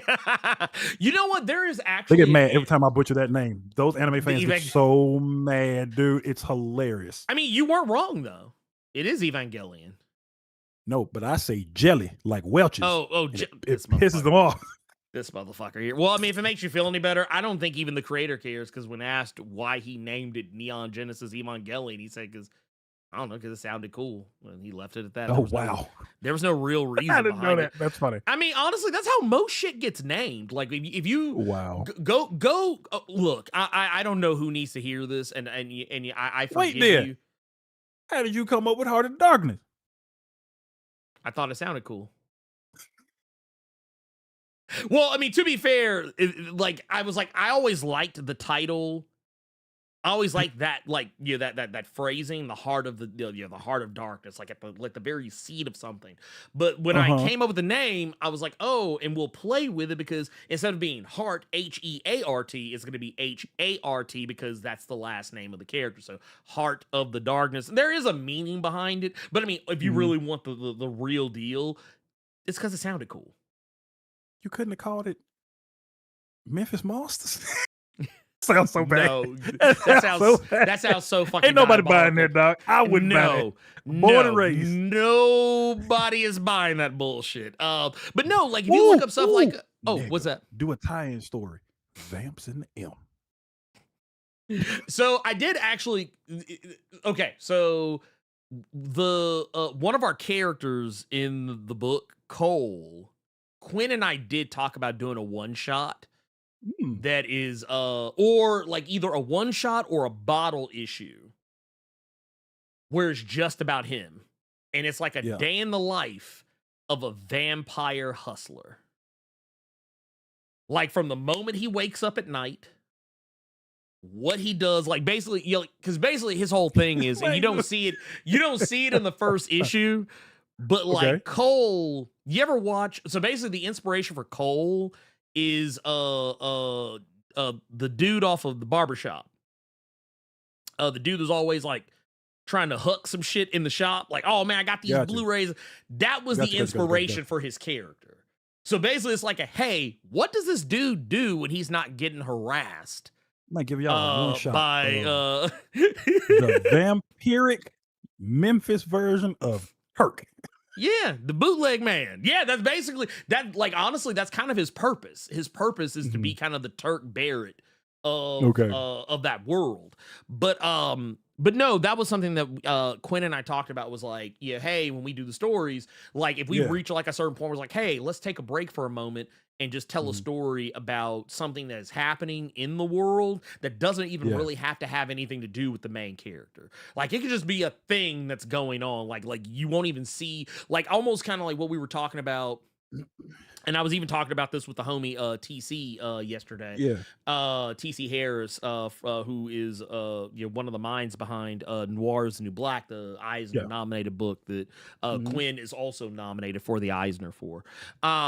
But one of the things we're talking about is having things where I was talking about how much I love the Spawn animated series. I think it's the best thing about Spawn is the Spawn animated series. So does Keith David. I think a lot of people feel that way. I think a lot of people feel that. I don't think I'm alone in that. I think honestly, Spawn peaked at the animated series. I don't think anything that has come after it or before it is better than what we got right there. But one of the things I loved about that animated series is that Spawn, while he's around, he's not always the focus. And even when he's not the focus, he's still around. You feel his presence no matter where you are in an episode. You're like, that motherfucker's probably somewhere nearby. And that's the thing I kind of wanted to get that feel of. I was like, hey, we can do these things where we go, okay, like technically we kind of do it with issues 3 and 4 as I have written them, where we step outside of Kellen and focus more on Kayla, but Kellen is still there. Like he's still around because I mean we're getting backstory by way of her telling him the backstory, and we just kind of cut in and out to come back and see what they're doing in between all that. Because basically it's basically kind of like how and you and I have done this before, like, you know, kind of like when we're telling each other something, but we kind of take like sidebars and trails in between. That's kind of how we're doing it in the book. We're like, they're talking, but then something will come up like, oh, hey, hold on a minute. And then we do this. Okay. Anyway, what was I telling you about before? Yeah. That part. Okay. All right. Boom. And then you go back to what you're doing. Yeah. We talked about, but here's the difference. Here's the really big difference. With you, you said you thought about and are thinking about doing that in a one shot. Batgirl stretched that shit out for 11 issues, Ernie. What we doing? Well, you know, that's actually a really good segue. You walked into that. You walked into that. No. But I think that's a very good segue. Because but before we do, I want to preserve the strength of the segue, but I cannot in this specific moment because we do have some super chats that I want to address right. Let's hear them. Quick. First and foremost, what we got? First and foremost is we got us a Streamlabs super chat here from Owen Tipped with the 5, says love from Virginia. Oh shit, what's going on? Says I've been watching since FD Signifier shouted you out and been enjoying your content since. I appreciate that. You know what? It's the first time I think FD has ever said anything about me. Word one, which is crazy. Considering some things that we have talked about that are very similar. We appreciate that love from the VA. We also have somebody else that was in the chat that gave us a shout, and then and he's from Germany. Motherfuckers from Germany, are watching us today, dude. That's right. Nuts. We somebody. That's wild. That's wild. We got peoples out here in these streets, man. We got and also like once again, and wherever you are in the world watching us, we appreciate you. We also got Black Phoenix, Black Phoenix 77 with the 30 months of the Blur Club Gold Mine says, "What up, Blurcoa? I'm so glad it's finally Friday. This week was awful. Oh man, you know what? I forgot to actually put this, mostly because I woke up like literally. Sometimes I think I've said this before, but when y'all see the cave, when y'all see the cave, y'all are typically seeing me right as I am waking up. Yeah. I'm usually just having woken up. So, and I didn't talk about this on the solo run either. At least I don't remember talking about it. But Mhm. I am still reeling. Absolutely reeling. From the death of one of the goats. Dr. Alan Grant, Merlin, some might even know him as Damien, but Sam Neill, man, we lost a real one. Yeah. But I tell you what, we lost a fuck ass motherfucker as well, because we lost Lindsey Graham, and I couldn't be happier. So anyway, we give love to Sam. Look, rest in peace to Sam Neill. Rest in piss to Lindsey Graham. Anyway, I'll tell you what's been crazy. YouTube has been recommending me a lot of clips of Sam Neill from specifically Event Horizon for some reason. I don't know why, but brother. No Jurassic Park, no Peaky Blinders. It's specifically every thumbnail I see, that boy eyes are sliced and gone, or he on fire naked, spraying on Lawrence Fishburne. Or you know what I always think about was it's at the very beginning of Event Horizon when like they wake up in the pods, but right before they do, like he has the nightmare that feels real. He wakes like, motherfucker, wake up in the goddamn motherfucker, wake up in the goddamn chamber like fucking freaking out. I don't know why, like that's been playing rent free in my head. This is from Highlight 915, says that Daredevil arc still cooking. I'm still enjoying it. Even though I'm gonna keep that to myself. I'll tell you out. I think I have told you, but you know. But yeah, I just thought about it. Yuck. Yeah, even though like I'll just say this. I think it's still going well. The question is, will it continue to? The first, I think, we're only at, what are we at? We're issue 4. Yeah, okay, no, 5 hasn't come out yet. We got issue 4 up to on Daredevil. I'm still enjoying it. It's still good. But the thing is, the totality of a Daredevil series, it largely is going to rest on the longevity. I mean, same as any good book. It's going to rest on the longevity of it. Because I'll be honest with you, even the stuff that people didn't like about Saladin Ahmed's Daredevil, I was fine with it for the most part. The only thing I didn't like is that I felt there was some drag on some of the pacing of it, but I thought that the idea was sound. It made sense. You took a guy who, first up, and you had to follow up that. Look, I'm sorry, Chip. Saladin Ahmed had to follow the nastiest. Everybody hate Red Fist Saga, bro. Bro, I can't stand it because it was like it started off really good, I thought. But then it just started getting dumb. It just started getting real dumb. He hates it was the silly. Red Fist Saga. It was silly though. But real talk. Because I do want to get to our main thing that we came to talk about. Yes. The thing was that as it went on, it just got dumb. Like I think when they Saladin Ahmed's Daredevil, you mean?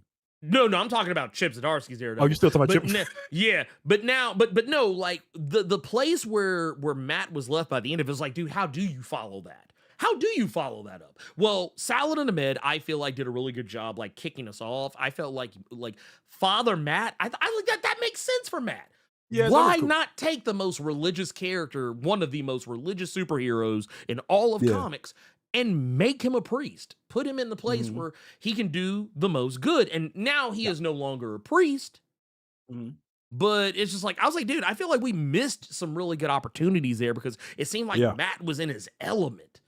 I like him as a lawyer, don't get me wrong, but I thought maybe like, I don't know. I feel like there's some other places we could have taken that before we just immediately just put him back to, like, he's not back to being a full-on lawyer again. He's just teaching law at Empire State, but because right now I don't think there's a law firm that would hire him. But yeah, I don't know. I feel a lot of ways about it, but there was some stuff that kind of happened towards the end of Saladin Ahmed's run. I was like, Okay. Yeah. Okay. But it wasn't. I don't think it was bad. I actually thought it was a pretty damn decent run. That said, we have something else that we're supposed to be talking about, and I meant to get to it like 5 ever ago, but we're only just getting to it now. But it's okay because it's going to be real easy to talk about because, well, for one, it is a pretty simple story. Okay, so let's just go ahead and rip the Band-Aid off here. Carter, Mm-hmm. we are here today Yes. to talk about a story that is set in a zombie apocalypse. Now, I know what everyone's thinking. Okay, here we go. Another fucking zombie story. Okay, all right. What are you gonna give us? What are you gonna give us? Okay, yeah, zombies. What are you gonna do that we haven't already seen before? I think this book actually does pull off a decent zombie apocalypse story without retreading too much ground. And it's very transparent about what it is. If you go on the Image Comics website, they'll basically tell you it's The Last of Us meets Yellowstone. Now, I will say it only is meets Yellowstone in so much that the bulk of the story takes place on a ranch. That's about it. I don't think that our main character, Mr. Jack Chandler, is in any way, shape, form, or fashion as deplorable and disgusting as John Dutton. John Dutton. But yeah, that's another story altogether. You do what you will with that information. But the reason why I said this was a perfect segue earlier is because Carter brought up Batgirl. And guess who our writer is for this book? It is none other than, to my understanding, the same writer, Tate Bromball. Tate Bromball. So we've got right here everything dead and dying. And you're probably asking yourself, wait a minute, wait. What's up with that cow? Why is he? What's going on here? So that's what makes this story unique, Carter. Yeah. Because when you told me that this was what you wanted us to discuss, because you've been wanting to talk about this book for a bit. Yes. And I had never heard of it. But when I saw that cover, I already knew what time it was with Blerd Without Fear recommendation. I already knew what I was in store for with this one here. Well, so basically what's going on here, we pick up the story with a guy by the name, as I said earlier, Jack Chandler. Yeah. And, Jack Chandler is just a regular average guy. Mm. He lives on a farm. He's a rancher. He's got a family. Yeah, he has a routine. Yeah, he has a routine. He lives a life. He lives a life. And we get to see bits and pieces of it. I'll go and get this out of the way too. Let's go and rip the Band-Aid off here with this because this isn't really much of a reveal. Jack, and this is where The Last of Us comes in if anyone's curious. A lot of y'all remember that episode of The Last of Us that everyone talked about in season 1.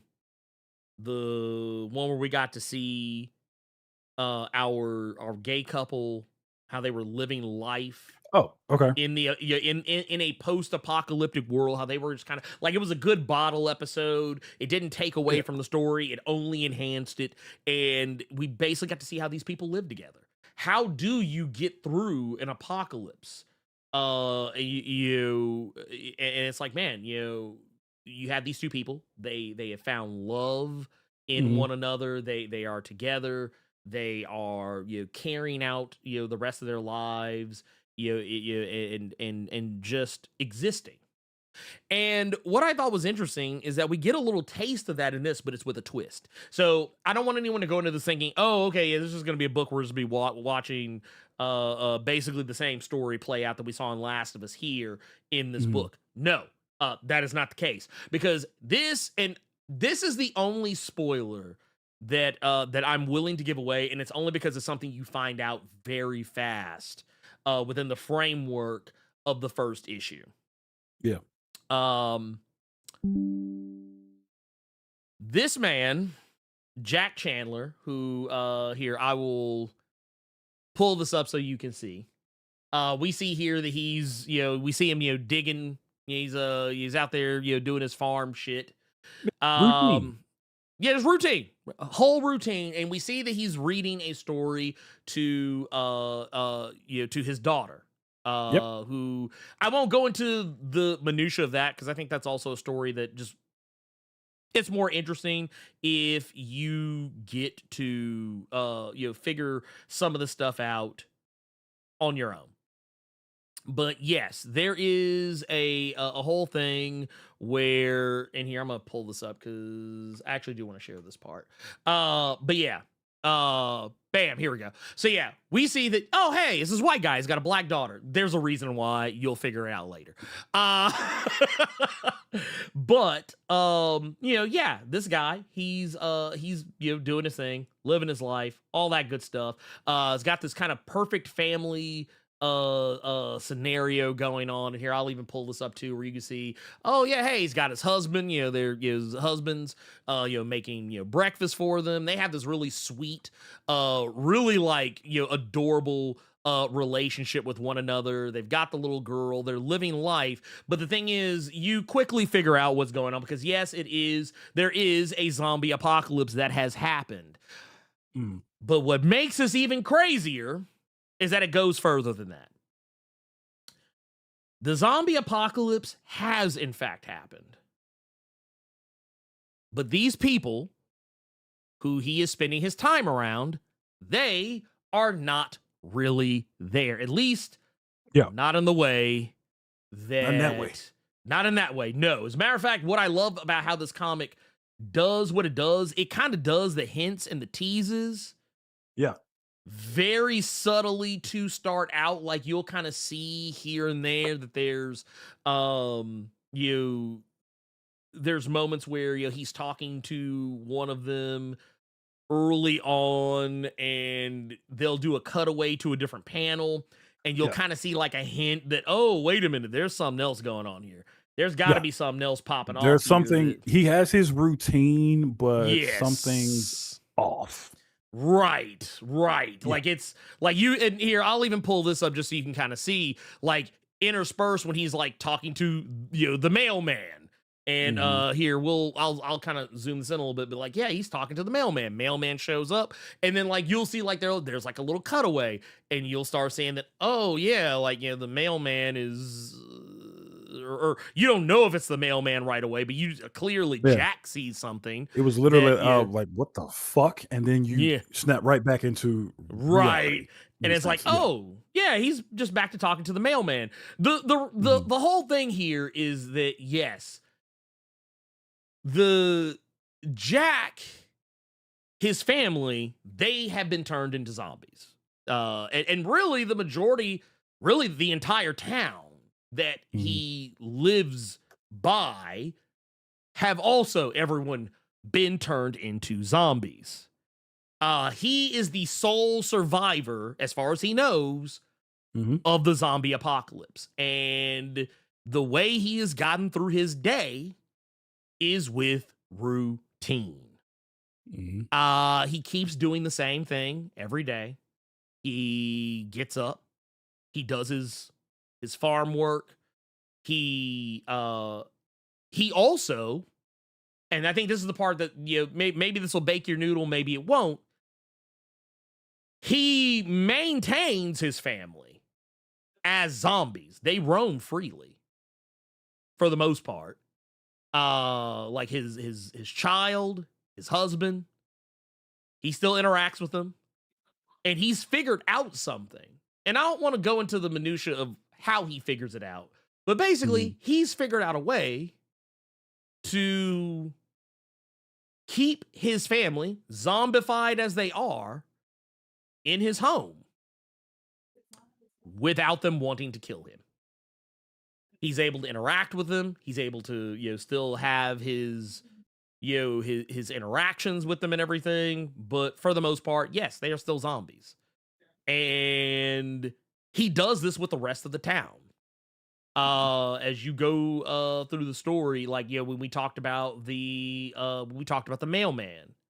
The mailman is a zombie, and the mailman actually wanders up to his house every fucking day, same as he did in life. There's a reason for that. There's a reason. There's a Um, whole fucking reason behind it. Yeah. So, like, one of the things that popped into my head with Jack's routine and everything going on Mhm. around him was I Am Legend.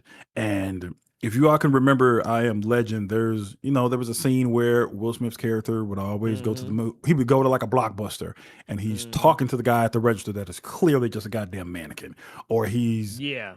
looking at this girl, but it's clearly a goddamn mannequin. He's trying to have a conversation like that. So it's like you're trying to make sense Mhm. of your environment, even though your environment is looking like that. Yeah. So there's clear. Oh, Boyden lost his goddamn mind. Oh yeah, no, he is. but yeah, Drake's mixtape. He's so far gone, but oh yeah, no, he he's out of thinks here. he's fine by keeping that routine. It's somebody that Mhm. don't know that they elevator ain't all the way up no more. There are no the crayons are out the crayon box. Yeah. All the way. They're not just out the box; they're broken. Yeah, The that boy crayons are makes broken. about as much sense as a damn football bat. Yeah, He no, gone. he does. He Yeah. And the thing is, it's sad.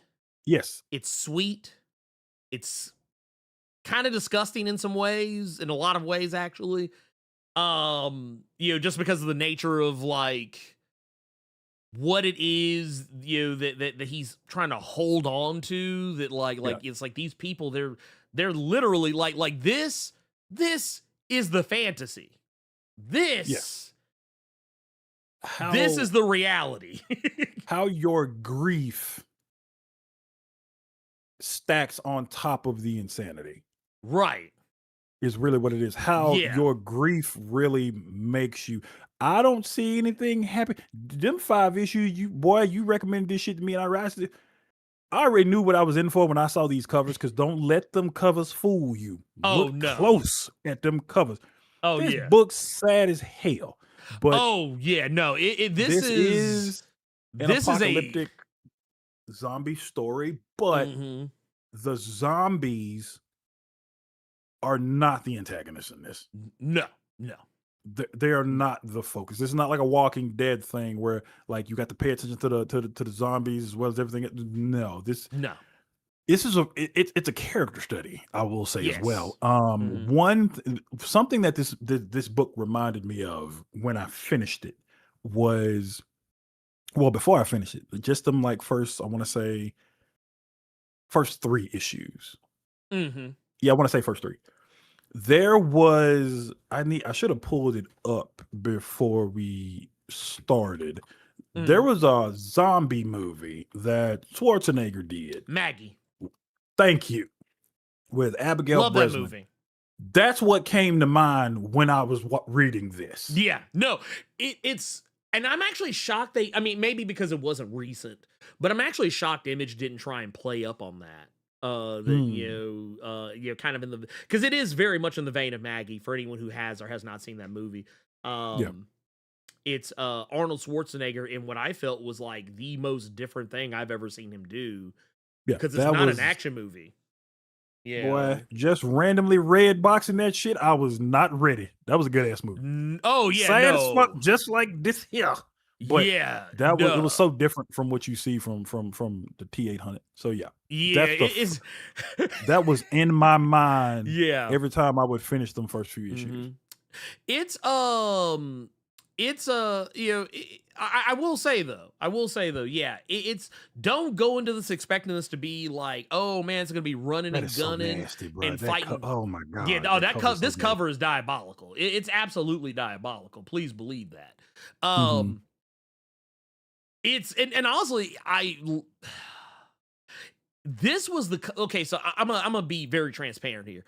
I ignored this book for the first couple of issues that when it originally was releasing.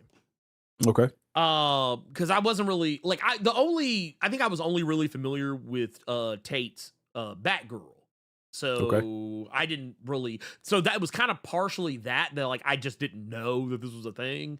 And then like I kept seeing it in the shop, and I was like, I don't know. But then the day I saw this cover, I was like, excuse me. I was like, okay, I gotta see what's going on here. I gotta see what the fuck is going on here.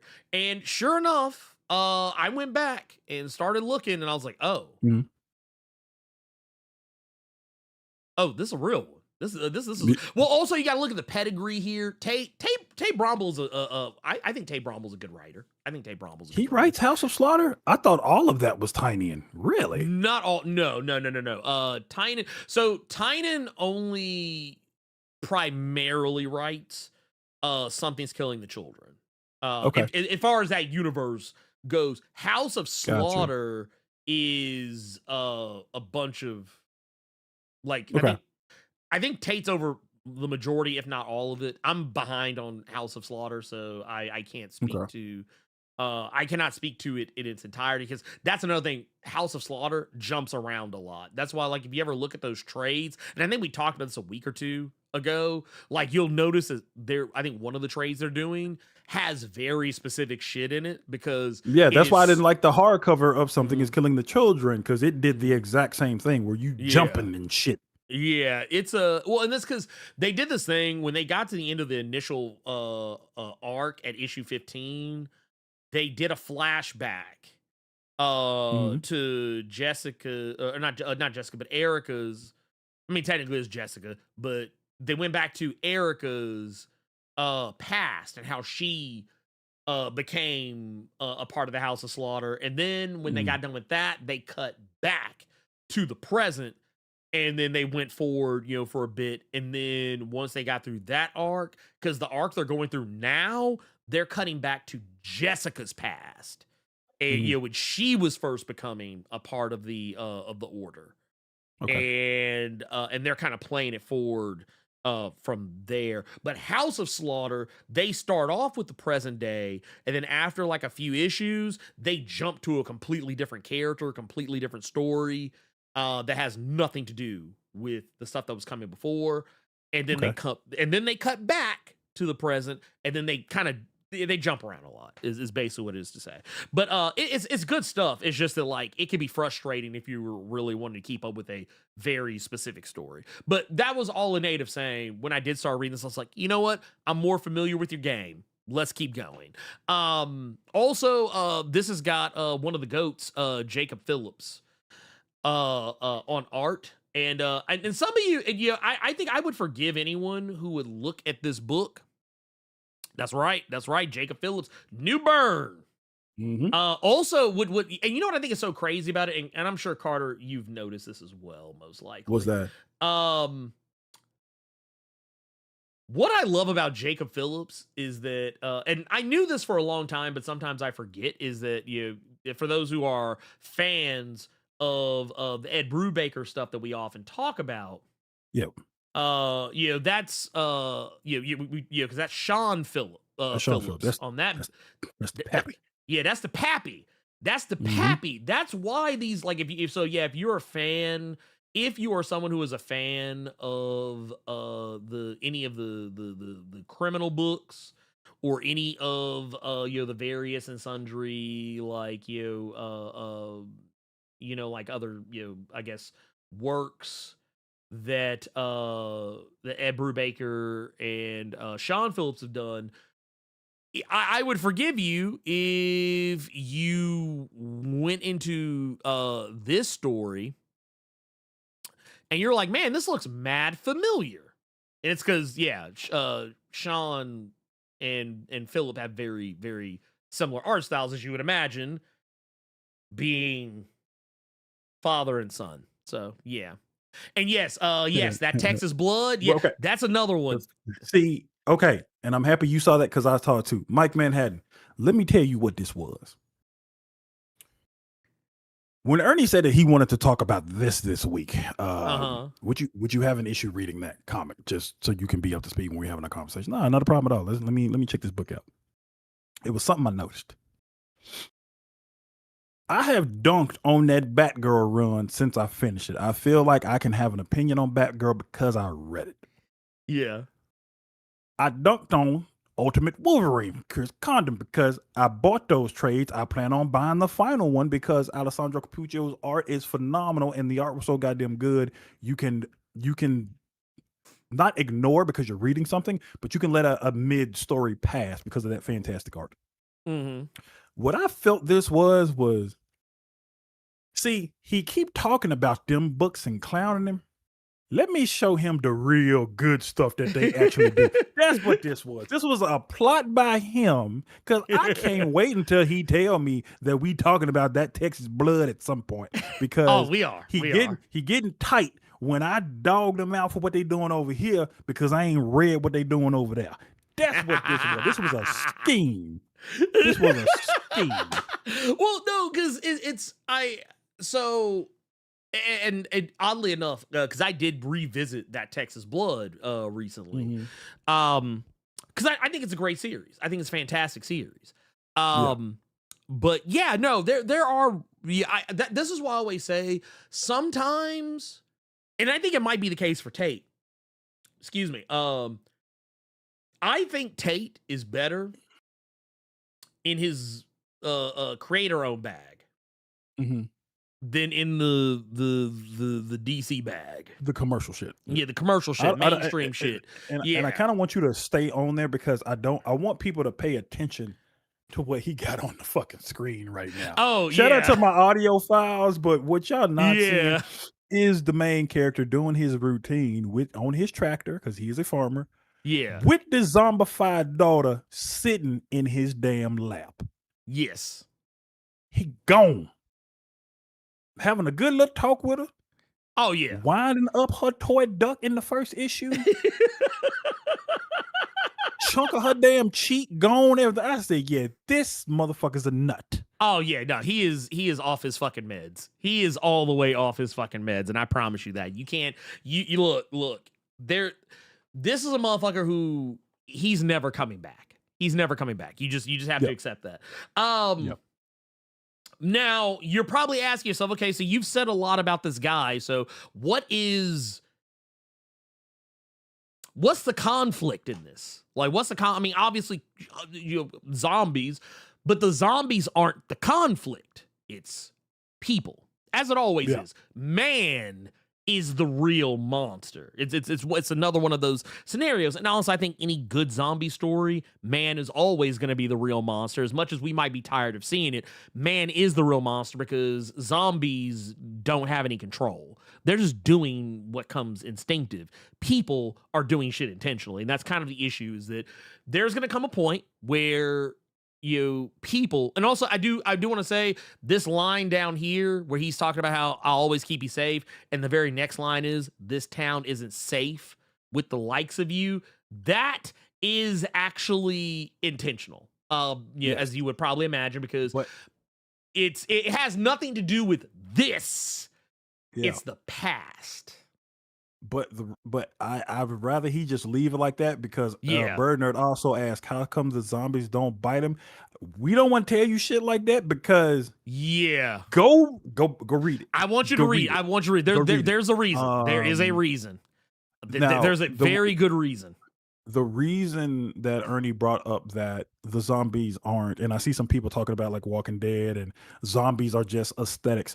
This story, it was interesting because, like Ernie said, the people are the problem in this. But I like the way this book kind of spun it because and these are walking zombies. These are walkers, not runners. These are walking zombies. They're walking around. They're walkers. But what I did appreciate, and I thought was a neat little spin that this story did, was that even though the people are the problem in this story, with the exception of two, I don't want to spoil, didn't like them off rip, already knew what time it was. Oh, yeah. I know what you're talking about. In this story, the people are the problem, but they technically not really they actually got some sense here. Yeah, no. You are 1,000% correct. Basically what happens is there's a group of people who pull up on the farm. Yeah, basically, Jack has gone pretty much this entire thing just thinking that Routine. this is it. This is my This routine. is life. Yeah, this is the new normal. And there's a group of people who pull up, and to Carter's credit, he's correct. They're not necessarily bad people. You know, like right away, like right off rip, bad people, but there are some people among them who ain't wrapped too terribly tight. Which is true, but and I Yeah. kind of want to. I would love for you to just kind of leave it there. We're not going to because- take it any further than that. No. Okay, because I think that's something that I would really want to see other people. I would really love to see you all Yes. in the comments on this video, in Yes. Ernie's Discord talking about it. Yeah, they're. I really like the way this was done. I did like the way this was done because so here's the way to say it. Everybody is a villain in somebody else's story if they feel like they're the good guy. Yeah. You know what I mean? So Mhm. yeah, this was done in a way that was like you want to be like, oh, you want to be mad almost because of the main character that you've been reading about for 2-3 issues, but then there's a logic to it and some common sense and some other things that I'm not gonna spoil. But yeah, I did like the way that this was done, and I like the fact that it was done in 1 issue, maybe 2 issue, not 11 like another book that he did. But Poor Batgirl. Poor Batgirl. It just- I will say that. I will say that absolutely about it because I did enjoy this when I did finish it. But I gotta be honest with you, seeing that Tate Bromble knows how to condense that shit, but still make you understand and feel and know. You have no excuse for Batgirl, big dog. Because I just saw you do exactly what you did over there in like 2. Well, and here's the thing. I don't disagree with that. Like I like the Batgirl book, but I do think it is very unfortunately titled. That book should not be called Batgirl. It should be called Lady Shiva, featuring or guest starring Batgirl is what it actually probably should be called. At least the first couple of arcs. Imagine fucking Poison Ivy issue 46 right now, but the book really been about her secretary for 46 goddamn issues. I mean, I'm not gonna Poison hold Ivy you. in it. She in it. But But it ain't about her. It ain't It's about not her, about Miss not at all. Isley. It's about It's- secretary. Yeah, that's kind of why that's why I don't really defend the Batgirl book. Like I like the Batgirl book, but at the end of the day, if you pick up that book, because once again, Batgirl is featured very prominently on the cover of that book, and you realize, you know what it is? You know what it reminds me of? It reminds me of because we were talking about Gaston earlier. It reminds me of the Gaston D&D meme. For anyone that is familiar, I don't know, Carter, I don't know if you've ever seen this, but so for those who do not know, and here I'm gonna pull this up so you can see it.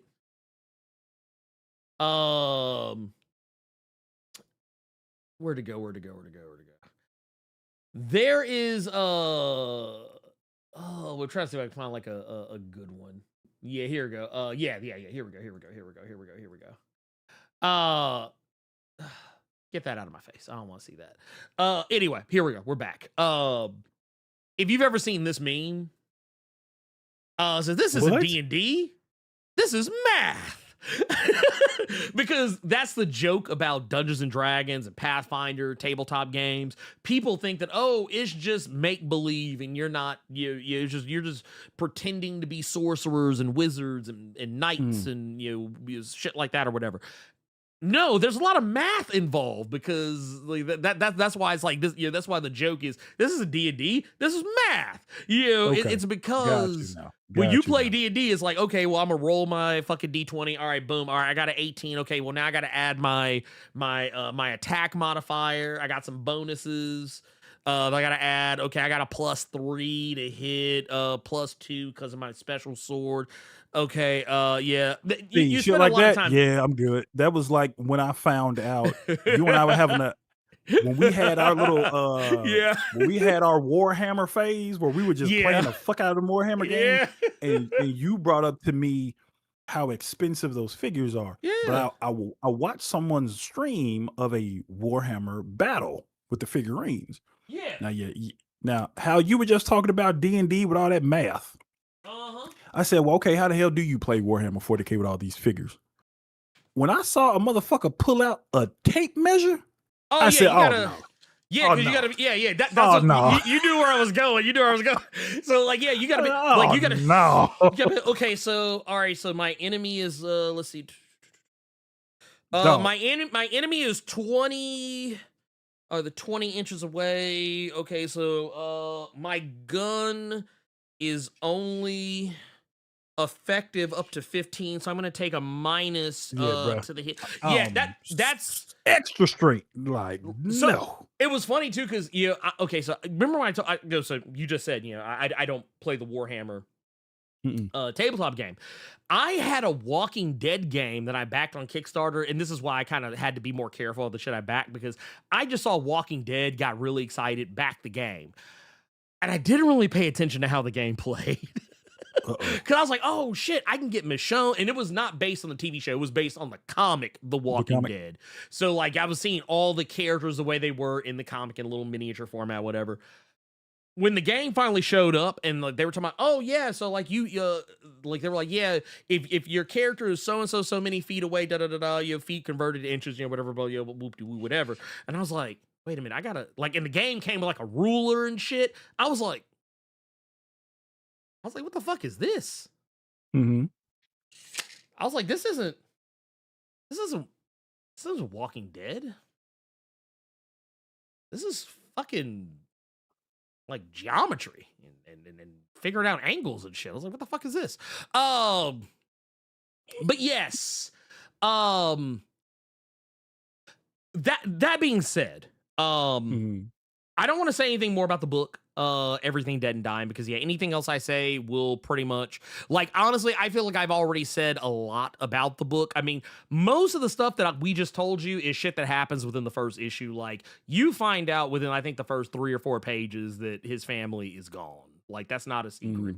That's not it becomes glaringly well, I say first 3 or 4 pages. It's actually about maybe a little bit more than halfway through like the first issue. You pretty much figure it out. But or at least if you haven't figured it out by that point, I don't know what to tell you.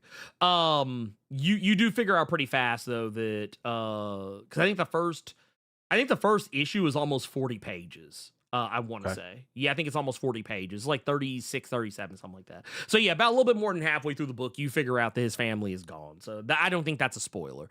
But everything else, like the why are the zombies not attacking him? Why is he keeping his family around? Why did these people just randomly show up at his home?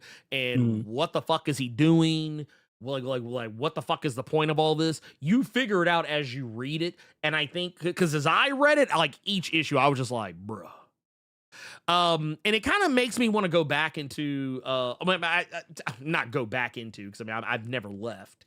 But it does make me want to talk about some more stories kind of a similar ilk, because I don't know if Kaori's here right now. She might be out and about. But that's something Dr. Kaori Knight and I were talking about. I think Captain Diesel as well, talking about another book that I've really enjoyed that some of you may or may not be familiar with.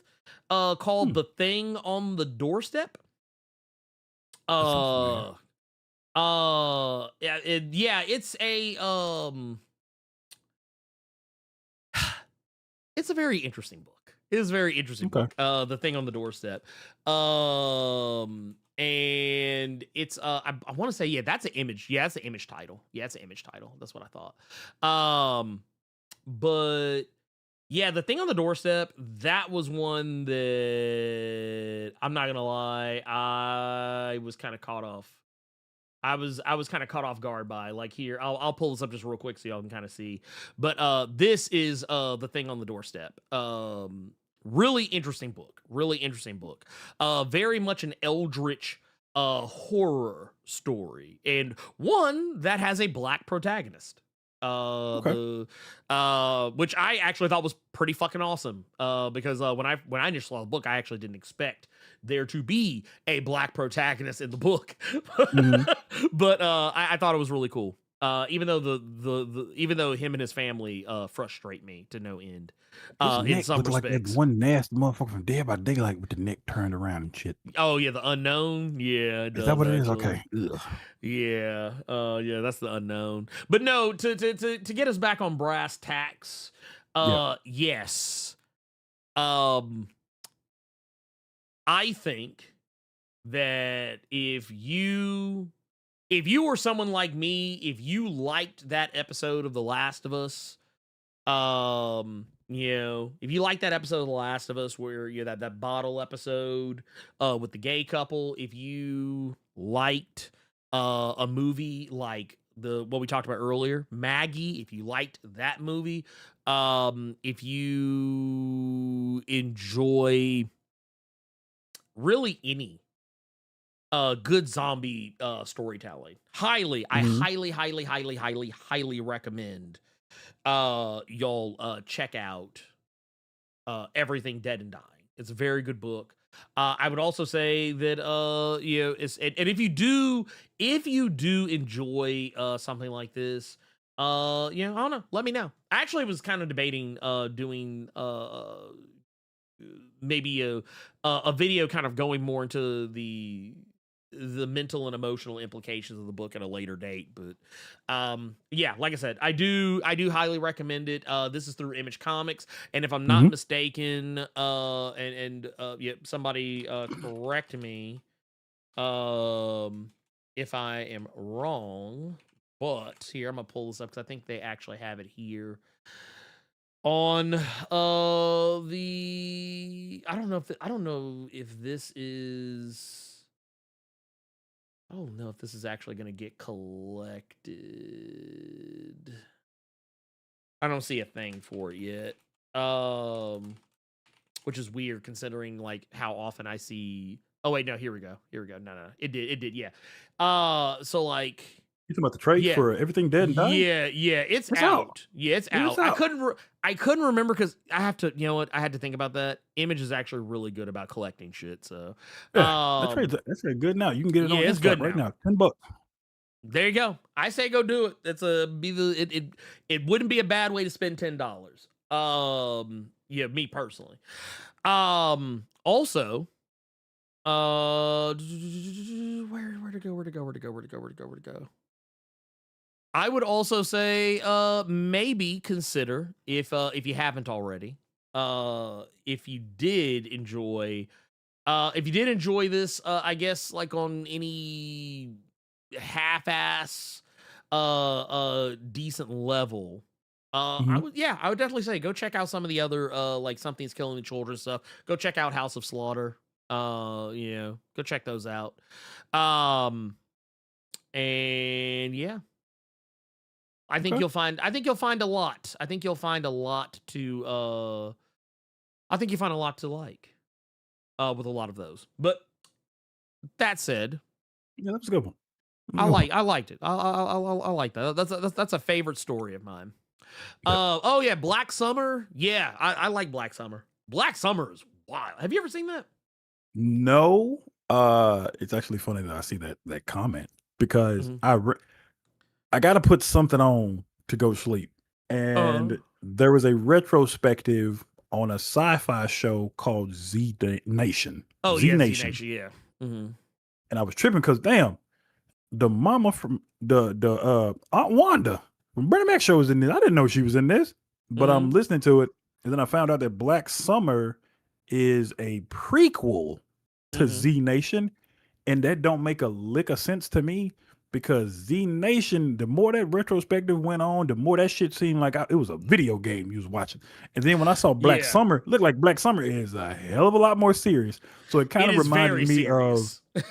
it reminded me of how The Walking Dead was in comparison to Fear the Walking Dead. Because that was a whole different animal until them later seasons. And then it just went downhill just like Walking Dead did. Yeah. It's because I actually was on a Fear the Walking Dead kick for a little bit. Yeah. And I think what season am I on right now? I think I'm on season. I'm on the one where they're trying to get revenge. So there you go. Brother, that don't help nothing. I'm trying to speak vaguely because on the off chance that maybe I don't know. I don't want to mess. Well, I mean, the show's been out for 5 Boy, years. I was gonna say that was COVID. That's like them people getting Odyssey spoilers. You had 300 years. So read when the the kids are trying to get back at the folks that attacked the stadium. Gotcha. Okay. That's I think was that season 3 or was that 4? I can't remember. Oh, don't ask me that part. I don't remember that part. Here, you know what? Why am I sitting here acting as if I can't just look it up? Like I literally have it like right in front of me. I don't know why I'm not utilizing my shit. Yeah, I didn't realize that. Okay, so I'm on season 4 of Fear the Walking Dead is Gotcha. where I'm at. I watched the first I've watched the first 4 episodes of season 4, and I ain't gonna hold you. I'm kind of in a space right now where I'm like, I can see where the show is starting to go off the fucking rails. I don't know if that was sound like Bishop and them. They said the same thing you saying. Yeah, season and the thing is, I don't it's really more of a like they're doing this thing where like, hey, we're gonna show why these people had to be hard. And it's like as if the first 3 seasons weren't good enough reason for them to be hardened, but okay. And you know what? Now that I'm thinking about it, when did some of these come out? Cause they did have some COVID seasons for Fear the Walking Dead. Them last few were COVID seasons. Yeah. I wanna say last 3. Yeah, the last 3. It was the last 3. It was like 6. last 2 or the last 3. Yeah, because 6 came out during COVID. Okay. And so that means 5 was made. Or not 5. 6 was made probably before COVID, but like kind of wound up coming out during COVID. And then 7 and 8 were definitely after the fact. But yeah, no, I just it was one of those where like some of the characters just made really strange choices as like the story kept going on. And as it went, I started really not liking the mom. Like the mom started like and I hated feeling that way because I was like, it wasn't because I thought that like I don't know, I felt like the mom was just being written very terribly. But that's there another was story a altogether. point, so we can move on. There was a point where it did, and Katie, Bishop have said that. Several people online have said it. You can tell the point when, I don't know if you know, they did switch writers, like all around. So they said, a lot of people say, yeah, you can tell when them writers got switched over. Yeah, because it just becomes just a goof.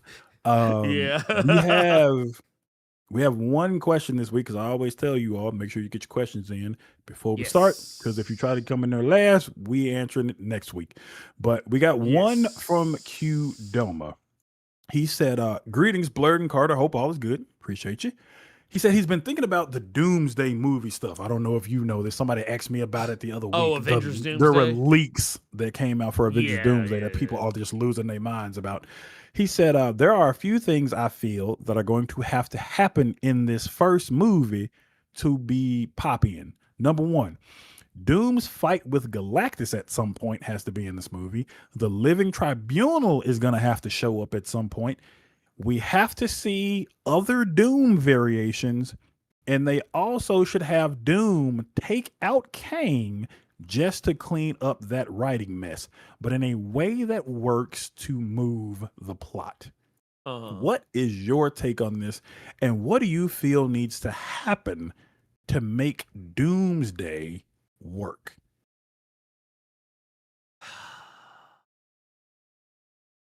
I'm not gonna hold you.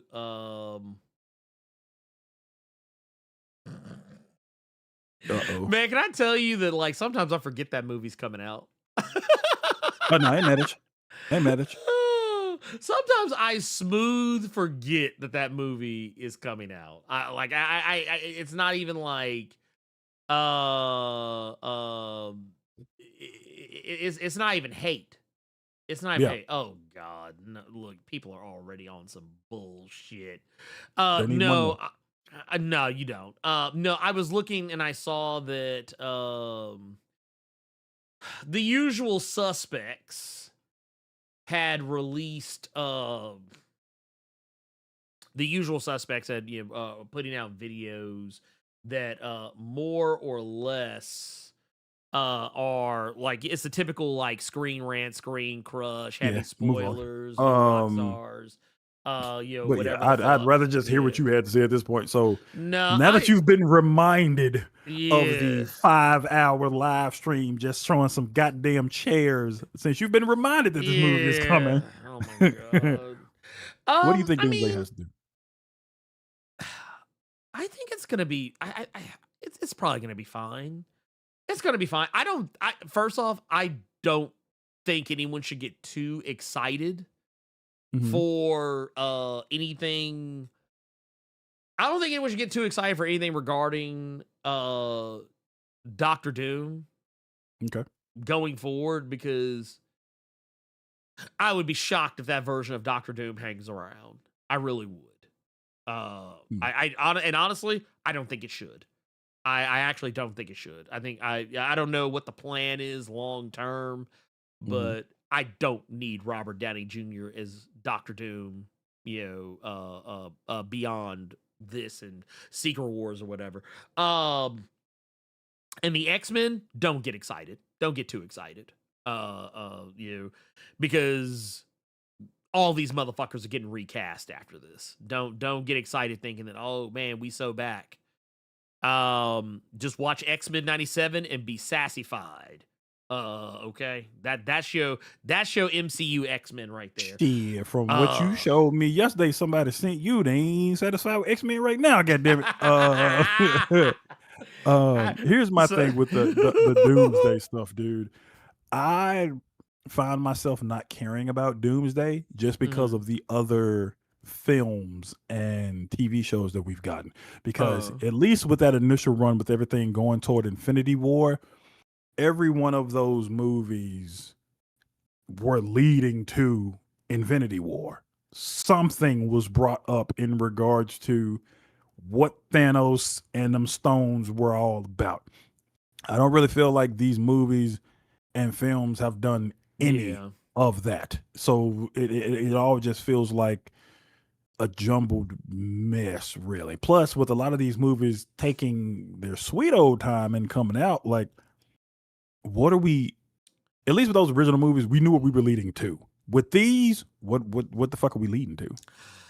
I mean, I feel like Marvel Studios has been so, like, a staple of Marvel Studios is secretiveness. Playing your cards really close to the chest because they don't want to give anything away. And they've allowed that mystique to rule them. And I think, and I've said this for a long time, I think there's something to be said for just being very transparent. You don't have to spoil the whole story. You don't have to give away every single fucking plot detail. But I mean, you could just be more transparent about what the fuck you're doing. So that way people, because I'm going to tell you what's happening. People are making up shit. Yep. And like, case in point, this right here. Where'd it go? I was just looking at it. Birdner just said it. Adam Driver rumored to play Magneto. So that record has already been corrected because the person who I think leaked that, they went back and said that they made a mistake, that he's actually being considered for Mr. Sinister as opposed to Magneto. And the week after that, it'll be goddamn Victor Creed. Yeah. And the week after that, Adam Driver is rumored to play Mystique. Though, who the fuck knows, bro? I think with let all these of this scoopers shit, die. Yeah, dude. That's one thing. Another thing is, I think a lot of you all have to remember, all of this shit was not originally leading to Doom. All of this shit was originally leading to Kang. And Kang Dynasty. Yeah, and even that was only brought up in Ant-Man. In Quantumania. That was it. Everything else, so I just feel nothing is leading to Doom except Fantastic Four.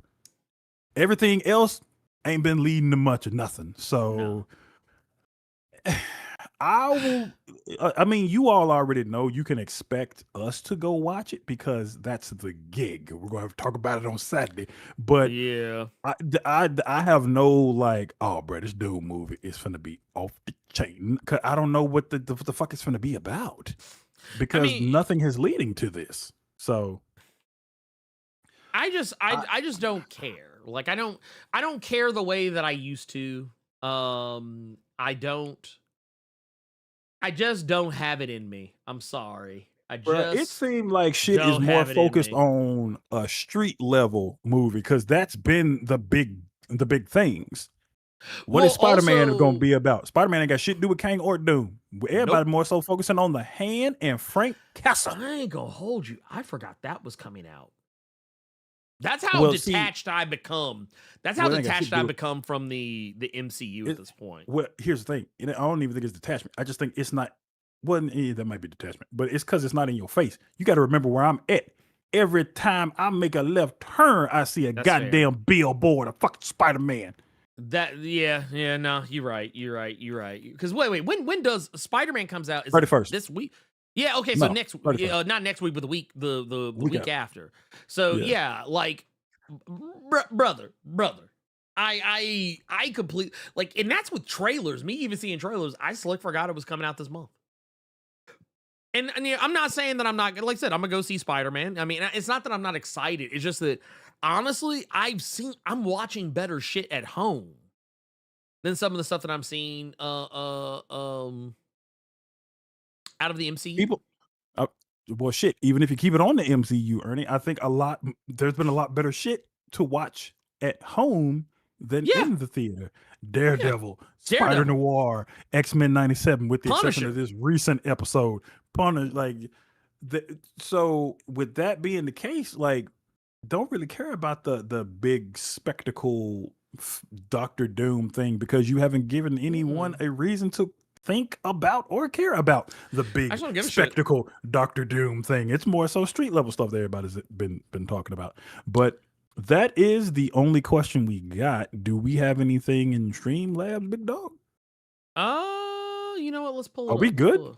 Yeah, I think we're caught up. We are all the way caught up. Hey, so I'll just say this here. I want to we'll just jump straight on in to questions from the chat. I mean, you ain't wrong. And you're not wrong here either. Kang and X-Men '97 is the better Kang. I mean, that's not unfair. Because did you finally get around to watching X-Men '97? This motherfucker right here. Goddamn. No. Let's see. Oh, let's see. There's one. I got a couple already. All right, let's hear. Kind of cocked and loaded. Let's start with this one. This is one from let's hear it. This is from way further back, but I decided to just hold on to it. This is from Ralph Bayer. Says, would you both prefer a real movie or an animated movie when they do a new G.I. Joe in the future? Honestly, I do not need live action G.I. Joe. If they like, too bad, nigga, you getting it. I mean, do you know about the news? What news? So Danny McBride will be penning a G.I. Joe film. Oh, yeah. I did hear about that. I did hear about that. It's not to say that he can't. It's just that we're talking about Paramount here, okay? We're talking about Paramount. So we're talking about Kenny Powers. I mean, that too.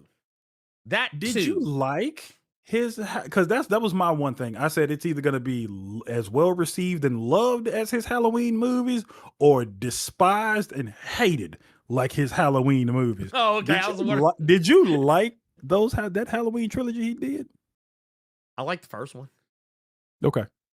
I thought the first one was great. The first one was almost a perfect film. First one is almost a perfect film. We're talking about the Halloween Kills, Halloween Ends. Halloween, and they got progressively less good as they went on, to the point where I thought Halloween was great. I love that one. I've rewatched it tons of times.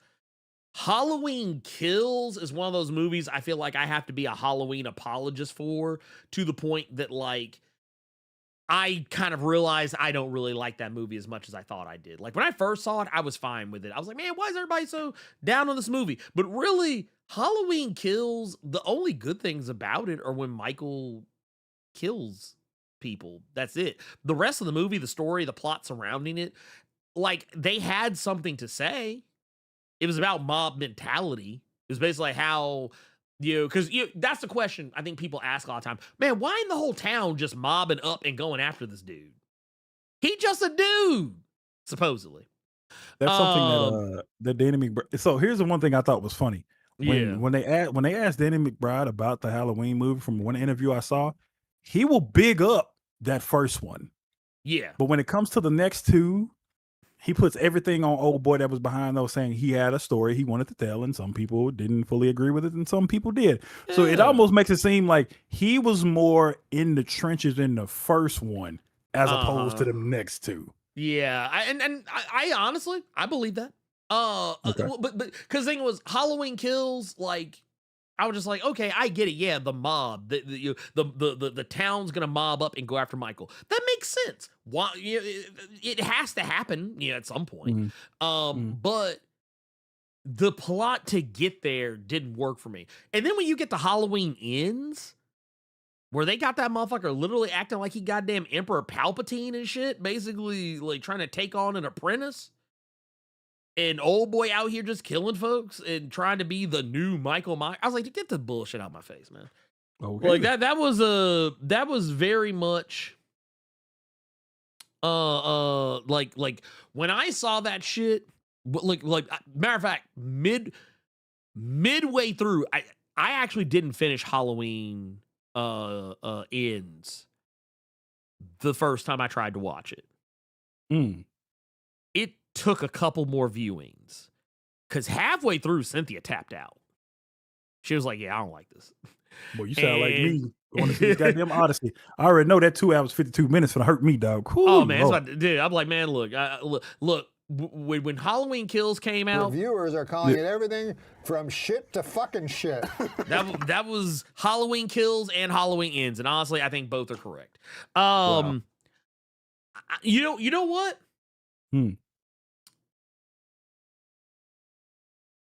Maybe G.I. Joe will be better. Maybe. But the thing is, you kind of have to lean. Here's the thing. I don't want them to do G.I. Joe in such a way where they're trying to create something they think we've never seen before, because that always ends up being stupid. I want, honestly, I think they should take some nods from the Energon universe. I think that would be the better route to go. But anyway. What's the next question we got, big dog? We got here it is. We got the highlight 915 says, do you think that writer swap situation will occur with the seasons / episodes of X-Men that Bo DeMaio didn't write? I guess so. That's the funny thing. I don't hate the last episode of X-Men 97. I actually quite enjoyed it. You don't feel like the show doesn't have a soul because Bo DeMaio ain't there? No, actually, I think it's better. Because here's the thing. The first couple of episodes he didn't write, and they were great. The first couple of episodes of this season, he didn't write those. Those were completely rewritten. Bo had no fingerprint on those. It was Rise of Apocalypse, which so far is the only, because I'm even going back and looking at because I think I actually shared this when I was doing my videos about it. Here, let's see here. Bo DeMaio, IMDb. They actually had Bo listed as having written almost all of season 2. Okay. They had him listed as writing almost all of season 2. And now that seems to have been corrected a little bit. Like now, because okay, let's see here. Let's see. Where's my folder for that? Here we go. Boom. Look at that. This is why, man, it's always so good to keep receipts. Let's see here. Bam, bam, bam. I want to see. Okay, so check this out. I want to show you. I want to show y'all Exhibit A, and I hope that everybody is paying very close attention when I pull these up. Okay, so this was the IMDb prior to episode 5 coming out. It had it listed that Bo DeMaio had written episodes 3, 4, 5, 6, 7, 8, and 9. Now, this is a screenshot that I took on July the 8th. Okay. So now I'm going to remove the screenshot. This is what the IMDb looks like as of today, July the 18th, 2026, in our Lord of the Rings. It has him listed as episodes 3, 4, 5 is not there, 6, 7, 8, and 9. And I am of the belief that when we get episode 6, notice that 5 ain't on there no more. When we get to episode 6, I think we're going to find out he didn't write Danger.exe. I think when we get to episode 7, we're going to find out he didn't write that either. He might have written Dead Man's Hand, maybe. And he might have written Survival of the Fittest. I'm willing to say by the time we get to the end of the season, we're going to find out he did not write episodes 2, 3, 4, or not 2, but 3, 4, 6, 7, 8, and 9. We're going to find out he wrote 3, 4, 8, and 9, maybe. And I think 8 is even debatable. So yes, I think that we need to stop giving and let's be clear, for anyone, because I did see Berdner. I know Berdner said that he felt that they should have let the bone claw thing go longer. I do agree with that, but here's the thing: they did the same fucking thing with Inferno in the first season. I thought Inferno should have gone longer. I think Inferno could have been a whole fucking season, honestly. I think they should have made it a whole season. That's just me. But they didn't do that. And X-Men 97 has a huge problem in that regard, where they're way too quick to rush through story arcs that maybe could have had more time to breathe. Now that we've said that, I do think that, because that was actually a criticism I had when I was doing my reaction. I was like, I feel like we really haven't seen Wolverine too terribly inconvenienced by his bone claws outside of that first episode.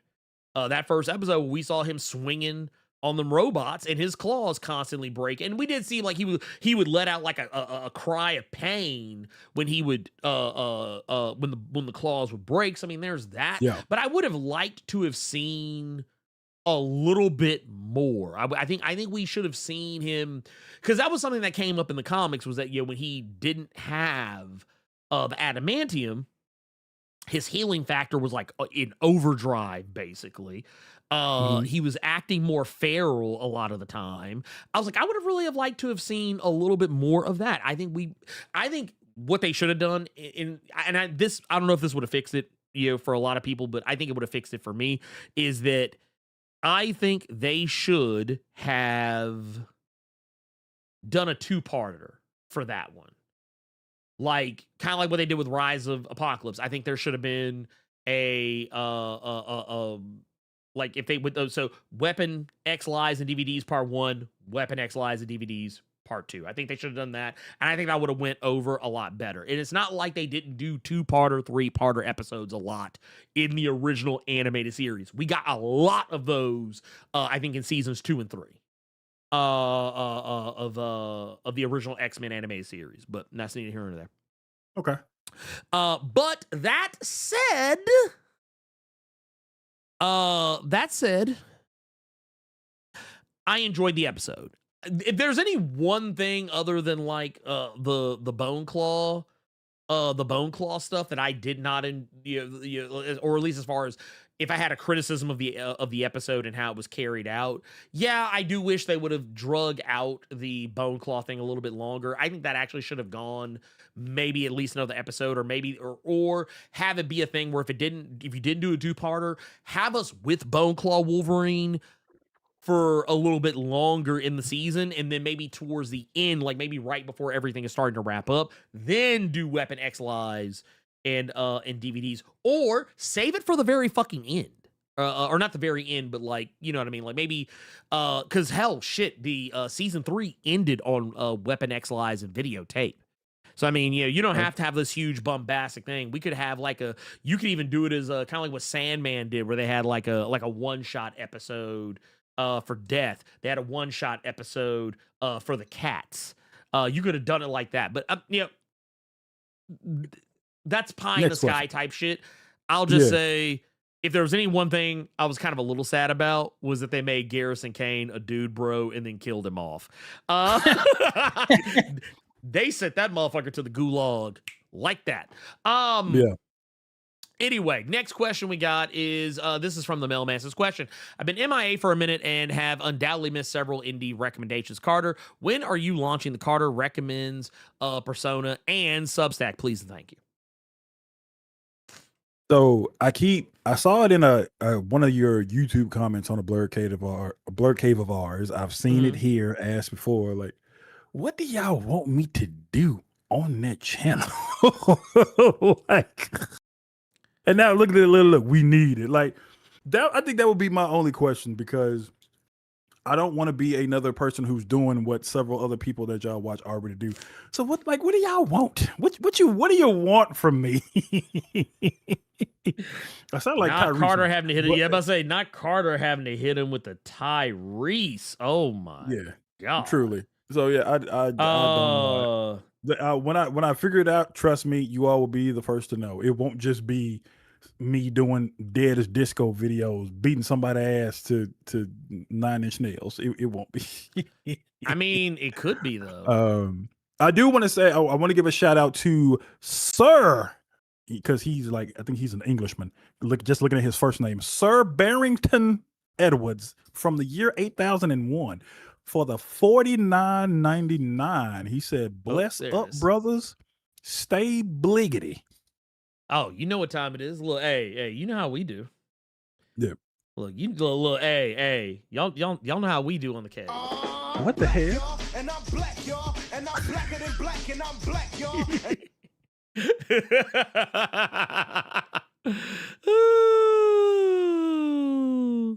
Oh, but yeah, no, and I first and foremost, thank you for that $49.99. We really appreciate you on that one. I will also say that I see a couple of comments in here. Yeah. This right here, Storm's Powerless arc should have been longer too. Yeah, Life Death kind of like, I think the only reason why Life Death even worked as it did is because they spaced out the episodes. But yeah, they did a 2-part. I think that one should have gone most of the season as well. Actually show Storm in some struggle where she's actually having to, like, because that was the thing. Storm went powerless for some years. Mm-hmm. Storm did not have powers for a while. So I would say, yeah, I think what they should have done is they should have actually had her like having to go up against something or like regularly going up against other groups, enemies that she normally would have been able to like piece up like that and have those situations where she's not able to do anything. I think they should have done that, but they didn't, and that's why we're here right now. Also, this is a good question here. Are they scared of cancellation? Yes, they are. This is something that if you're familiar with Larry Houston, who was a director and producer on the original X-Men the animated series, even he was vocal about this, saying that every season they were on the verge of cancellation. Like cancellation was always a possibility. Like it was never like we got this in the bag. They never had that security of being like, oh yeah, we're good. We can go ahead and plot like 2, 3, 4, 5 seasons ahead. No, every season it was like this shit might not be back next year. And I think it's gonna be the same for X-Men 97. And it just depends on how people respond to it. But once again, X-Men the animated series was responded to very favorably, so networks had to acknowledge that. And that is why they that is why we got those. I will also say we got another one here. This is Mike Man has this question. Have y'all read Age of Bronze by Eric Shanower? It's a comic book retelling of the Trojan War. Also is the Odyssey technically a black movie since it breaks the rule of 3? I mean, look, I don't know.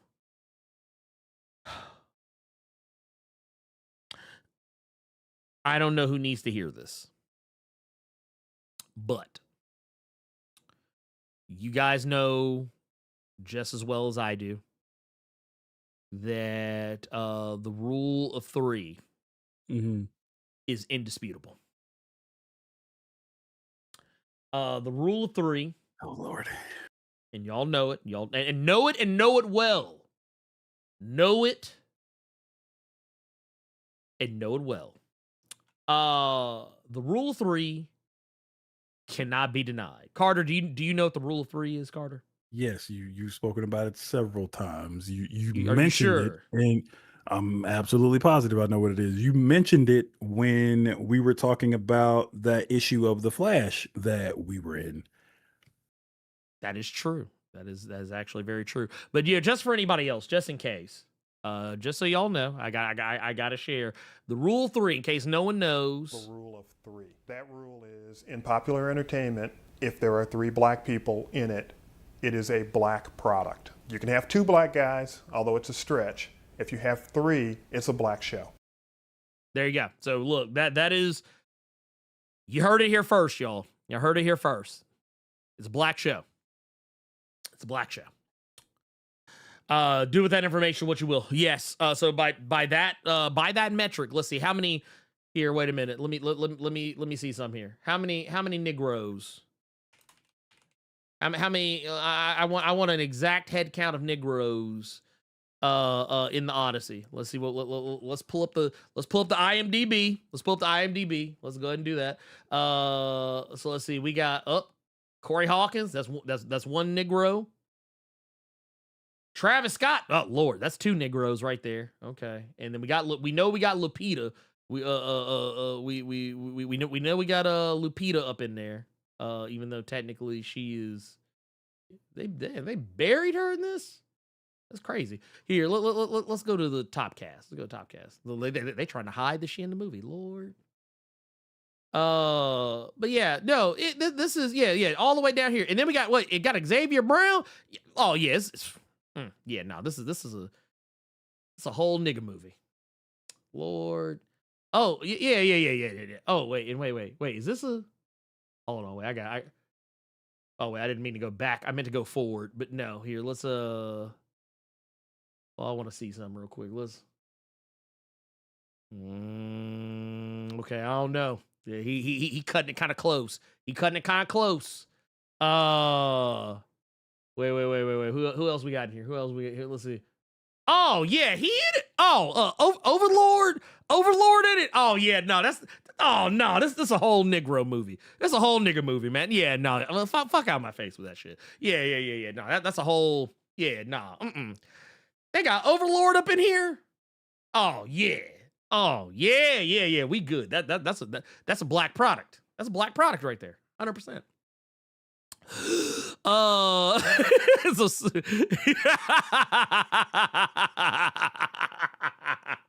anyway, I had to get that out. Sorry. And then we got John Stewart here. So this question, have y'all seen the news about Ryan Hurst getting injured filming God of War? Who would you want to replace him? Yes, I heard about that. Like when they initially said it, they said they were gonna have to put it on hiatus or go on hiatus filming, is what I initially heard. And then like about an hour after that report, they're like, oh no, they're replacing him. I was like, bro, and apparently he had shot a good chunk. Or not a good chunk, but like a decent chunk of the thing.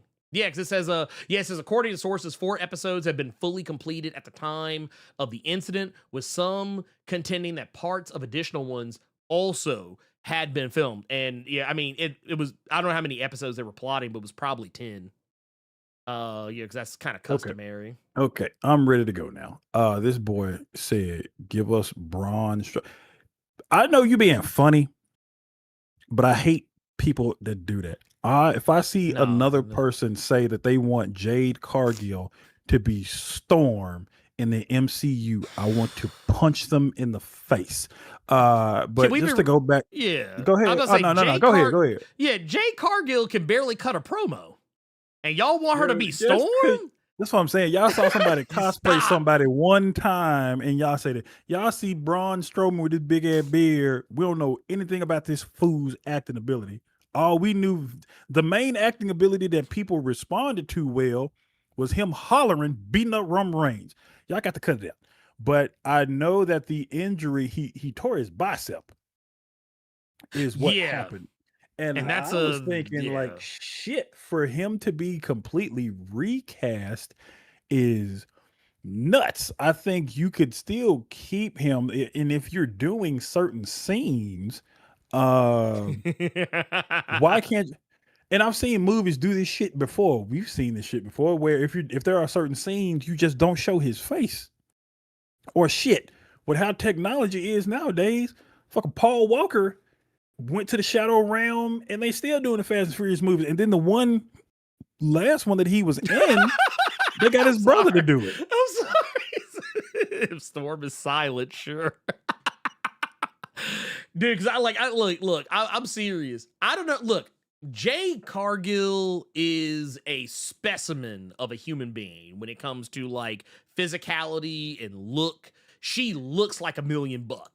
Like, Jade Cargill looks like the absolute, like if you said, hey, we're doing a Storm video game and we're going to use Jade Cargill's likeness for the character, I would be like, fuck yes, do it. Just don't let her do the voiceovers for it.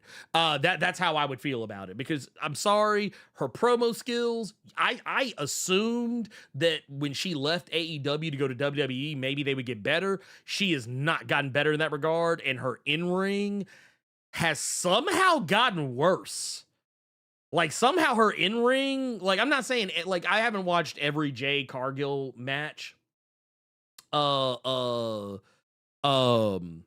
Since she's been in WWE, but I just feel like every time I see her, she's fucking up. Or damn near killing somebody in the ring. I don't think they need to recast Ryan Hurst. I think that's kind of fucked. There is a movie, and I didn't know until Ernie told me. There's a Zack Snyder movie. It's called Army of the Dead. And I was telling Ernie one of the characters that I liked in the movie. It wasn't until he told me that, she wasn't in the original cut of that movie. Tig. And I like Tig in that film. He's like, she wasn't in the original cut. That's actually funny. You like her, Carter. It was this person, and the movie was done, and they had to redo all them scenes. So I don't understand why they wouldn't be able, because it's Amazon. Amazon's a fucking $1 trillion company. So I don't see how you couldn't just do that with Ryan Hurst, to where it's him, but then it's actually like the stunt double, or you just showing the scene behind him or something. I feel like there are several different avenues y'all could take, as opposed to just cutting him loose and getting somebody else. That's kind of strange. Oh, yeah. I forgot Zendaya. That's right. Zendaya is, and it's 5. Oh, Lord. Dude, no wonder they mad. No wonder they're mad. Okay, that's crazy. Yeah, that's like, honestly, I don't know why Amazon is Wait, doing it that way. What the fuck does that mean? What? We've been pretending like Morgan Freeman has two normal hands for over a decade. Does he got the DJ Paul syndrome? What's wrong with Morgan Freeman's hand? What? I'm not gonna lie. You don't. Okay, so Carter, What? you're gonna get this more. I think you're gonna get this more than anybody else. Maybe, possibly. I'm not 100% on that. But soon as I saw Gavin say that shit,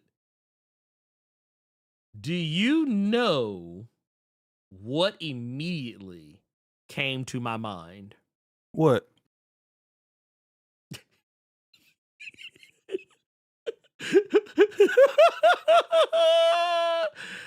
The world's most dangerous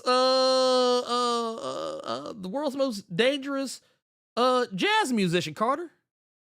Lil Hand. Bruh. Lil Hand. I started thinking about Lil Hand. Oh my God. Why? Don't bring Black Sad into this. That was bad. That was Oh, speaking of, did I show this on the stream the other day? No. Yeah, this is the hard. This has the first, like, I think 4 or 5 books in it. I think. No, three. Three. It's first three. First 3. Yeah. Yeah, first 3. Everything up to Amarillo. Yeah, everything up to, I think it's Amarillo. No. Amarillo has his own book.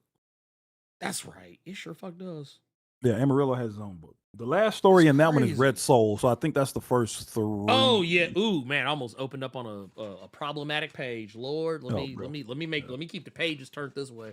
Yes, Mailman, you did miss the Black Sad arc of the cave. There was a moment where that was several Blerd caves ago now. I was watching, I think that one, what's her name? Oh, Casually Comics, and I saw that she had that in the background, and I'd been hearing about that book, and I've seen it at my LCS several fucking times. So I just bit the bullet, went in blind, kept telling Ernie about it, and then Ernie read it.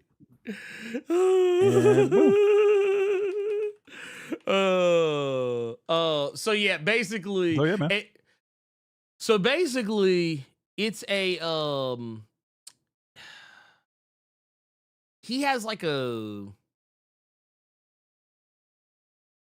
Here, let me see if I can actually find a good picture of it. I see they saying he has nerve damage. I never knew this. And yes, Mailman, well, Ernie hasn't. I don't think. I've read All Falls Down. I have the entire thing. Yeah. I've read you got it. Okay. Yeah, I've read Okay, I've read everything that is currently been released. But yes, here's a good shot of it right here. Car accident killed all the nerves in his hands and made his hands unusable. Really? Yeah. If you look right here, this is the hand. He wears like he has like a compression glove that he wears on his hand.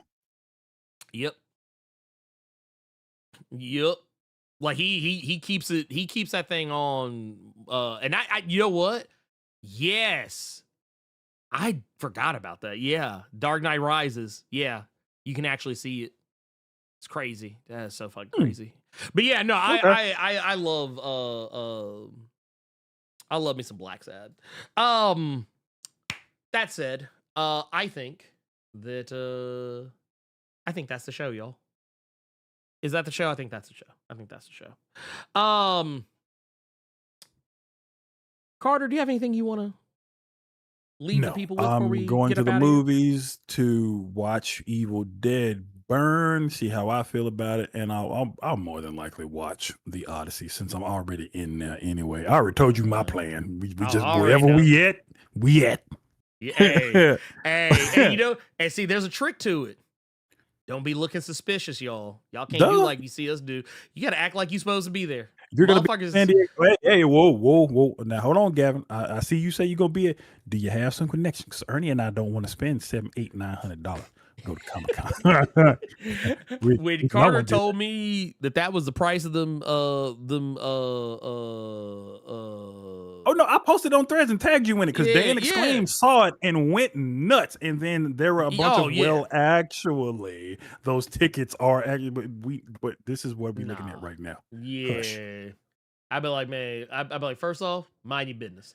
LL Melvin, I'll say this before we leave. LL Melvin, Blerd Without Fear, DreamCon next year. We're talking about it. Yeah, we're talking about it. Yeah, we're gonna go hang. Maybe y'all can get us to go hang out with the YNs at DreamCon. You will not. You absolutely will not. But no, Oh God. That said, what I can say. Says my connections are weak because I'm paying 2.6 2.6 for a hotel, dog. What? See, all right, I want y'all to understand something. This is Gavin, Central City Guidry. Gavin, my speed force is always on Guidry, and they making him pay. Hey, big out of dog, pocket. you can't afford to be cruising around with a $2,600 hotel. You need to be doing signings as soon as you land. Bro, I'd be like, look, first, I ain't gonna lie. Jesus. Gavin, you have my express written permission to bust everybody head for a goddamn signature that weekend. Oh, dog. You best be charging out the yin-yang. Shit. This man say he said sold some pages to cover the flight, but that's it. God damn. First off, okay. First off. Stop.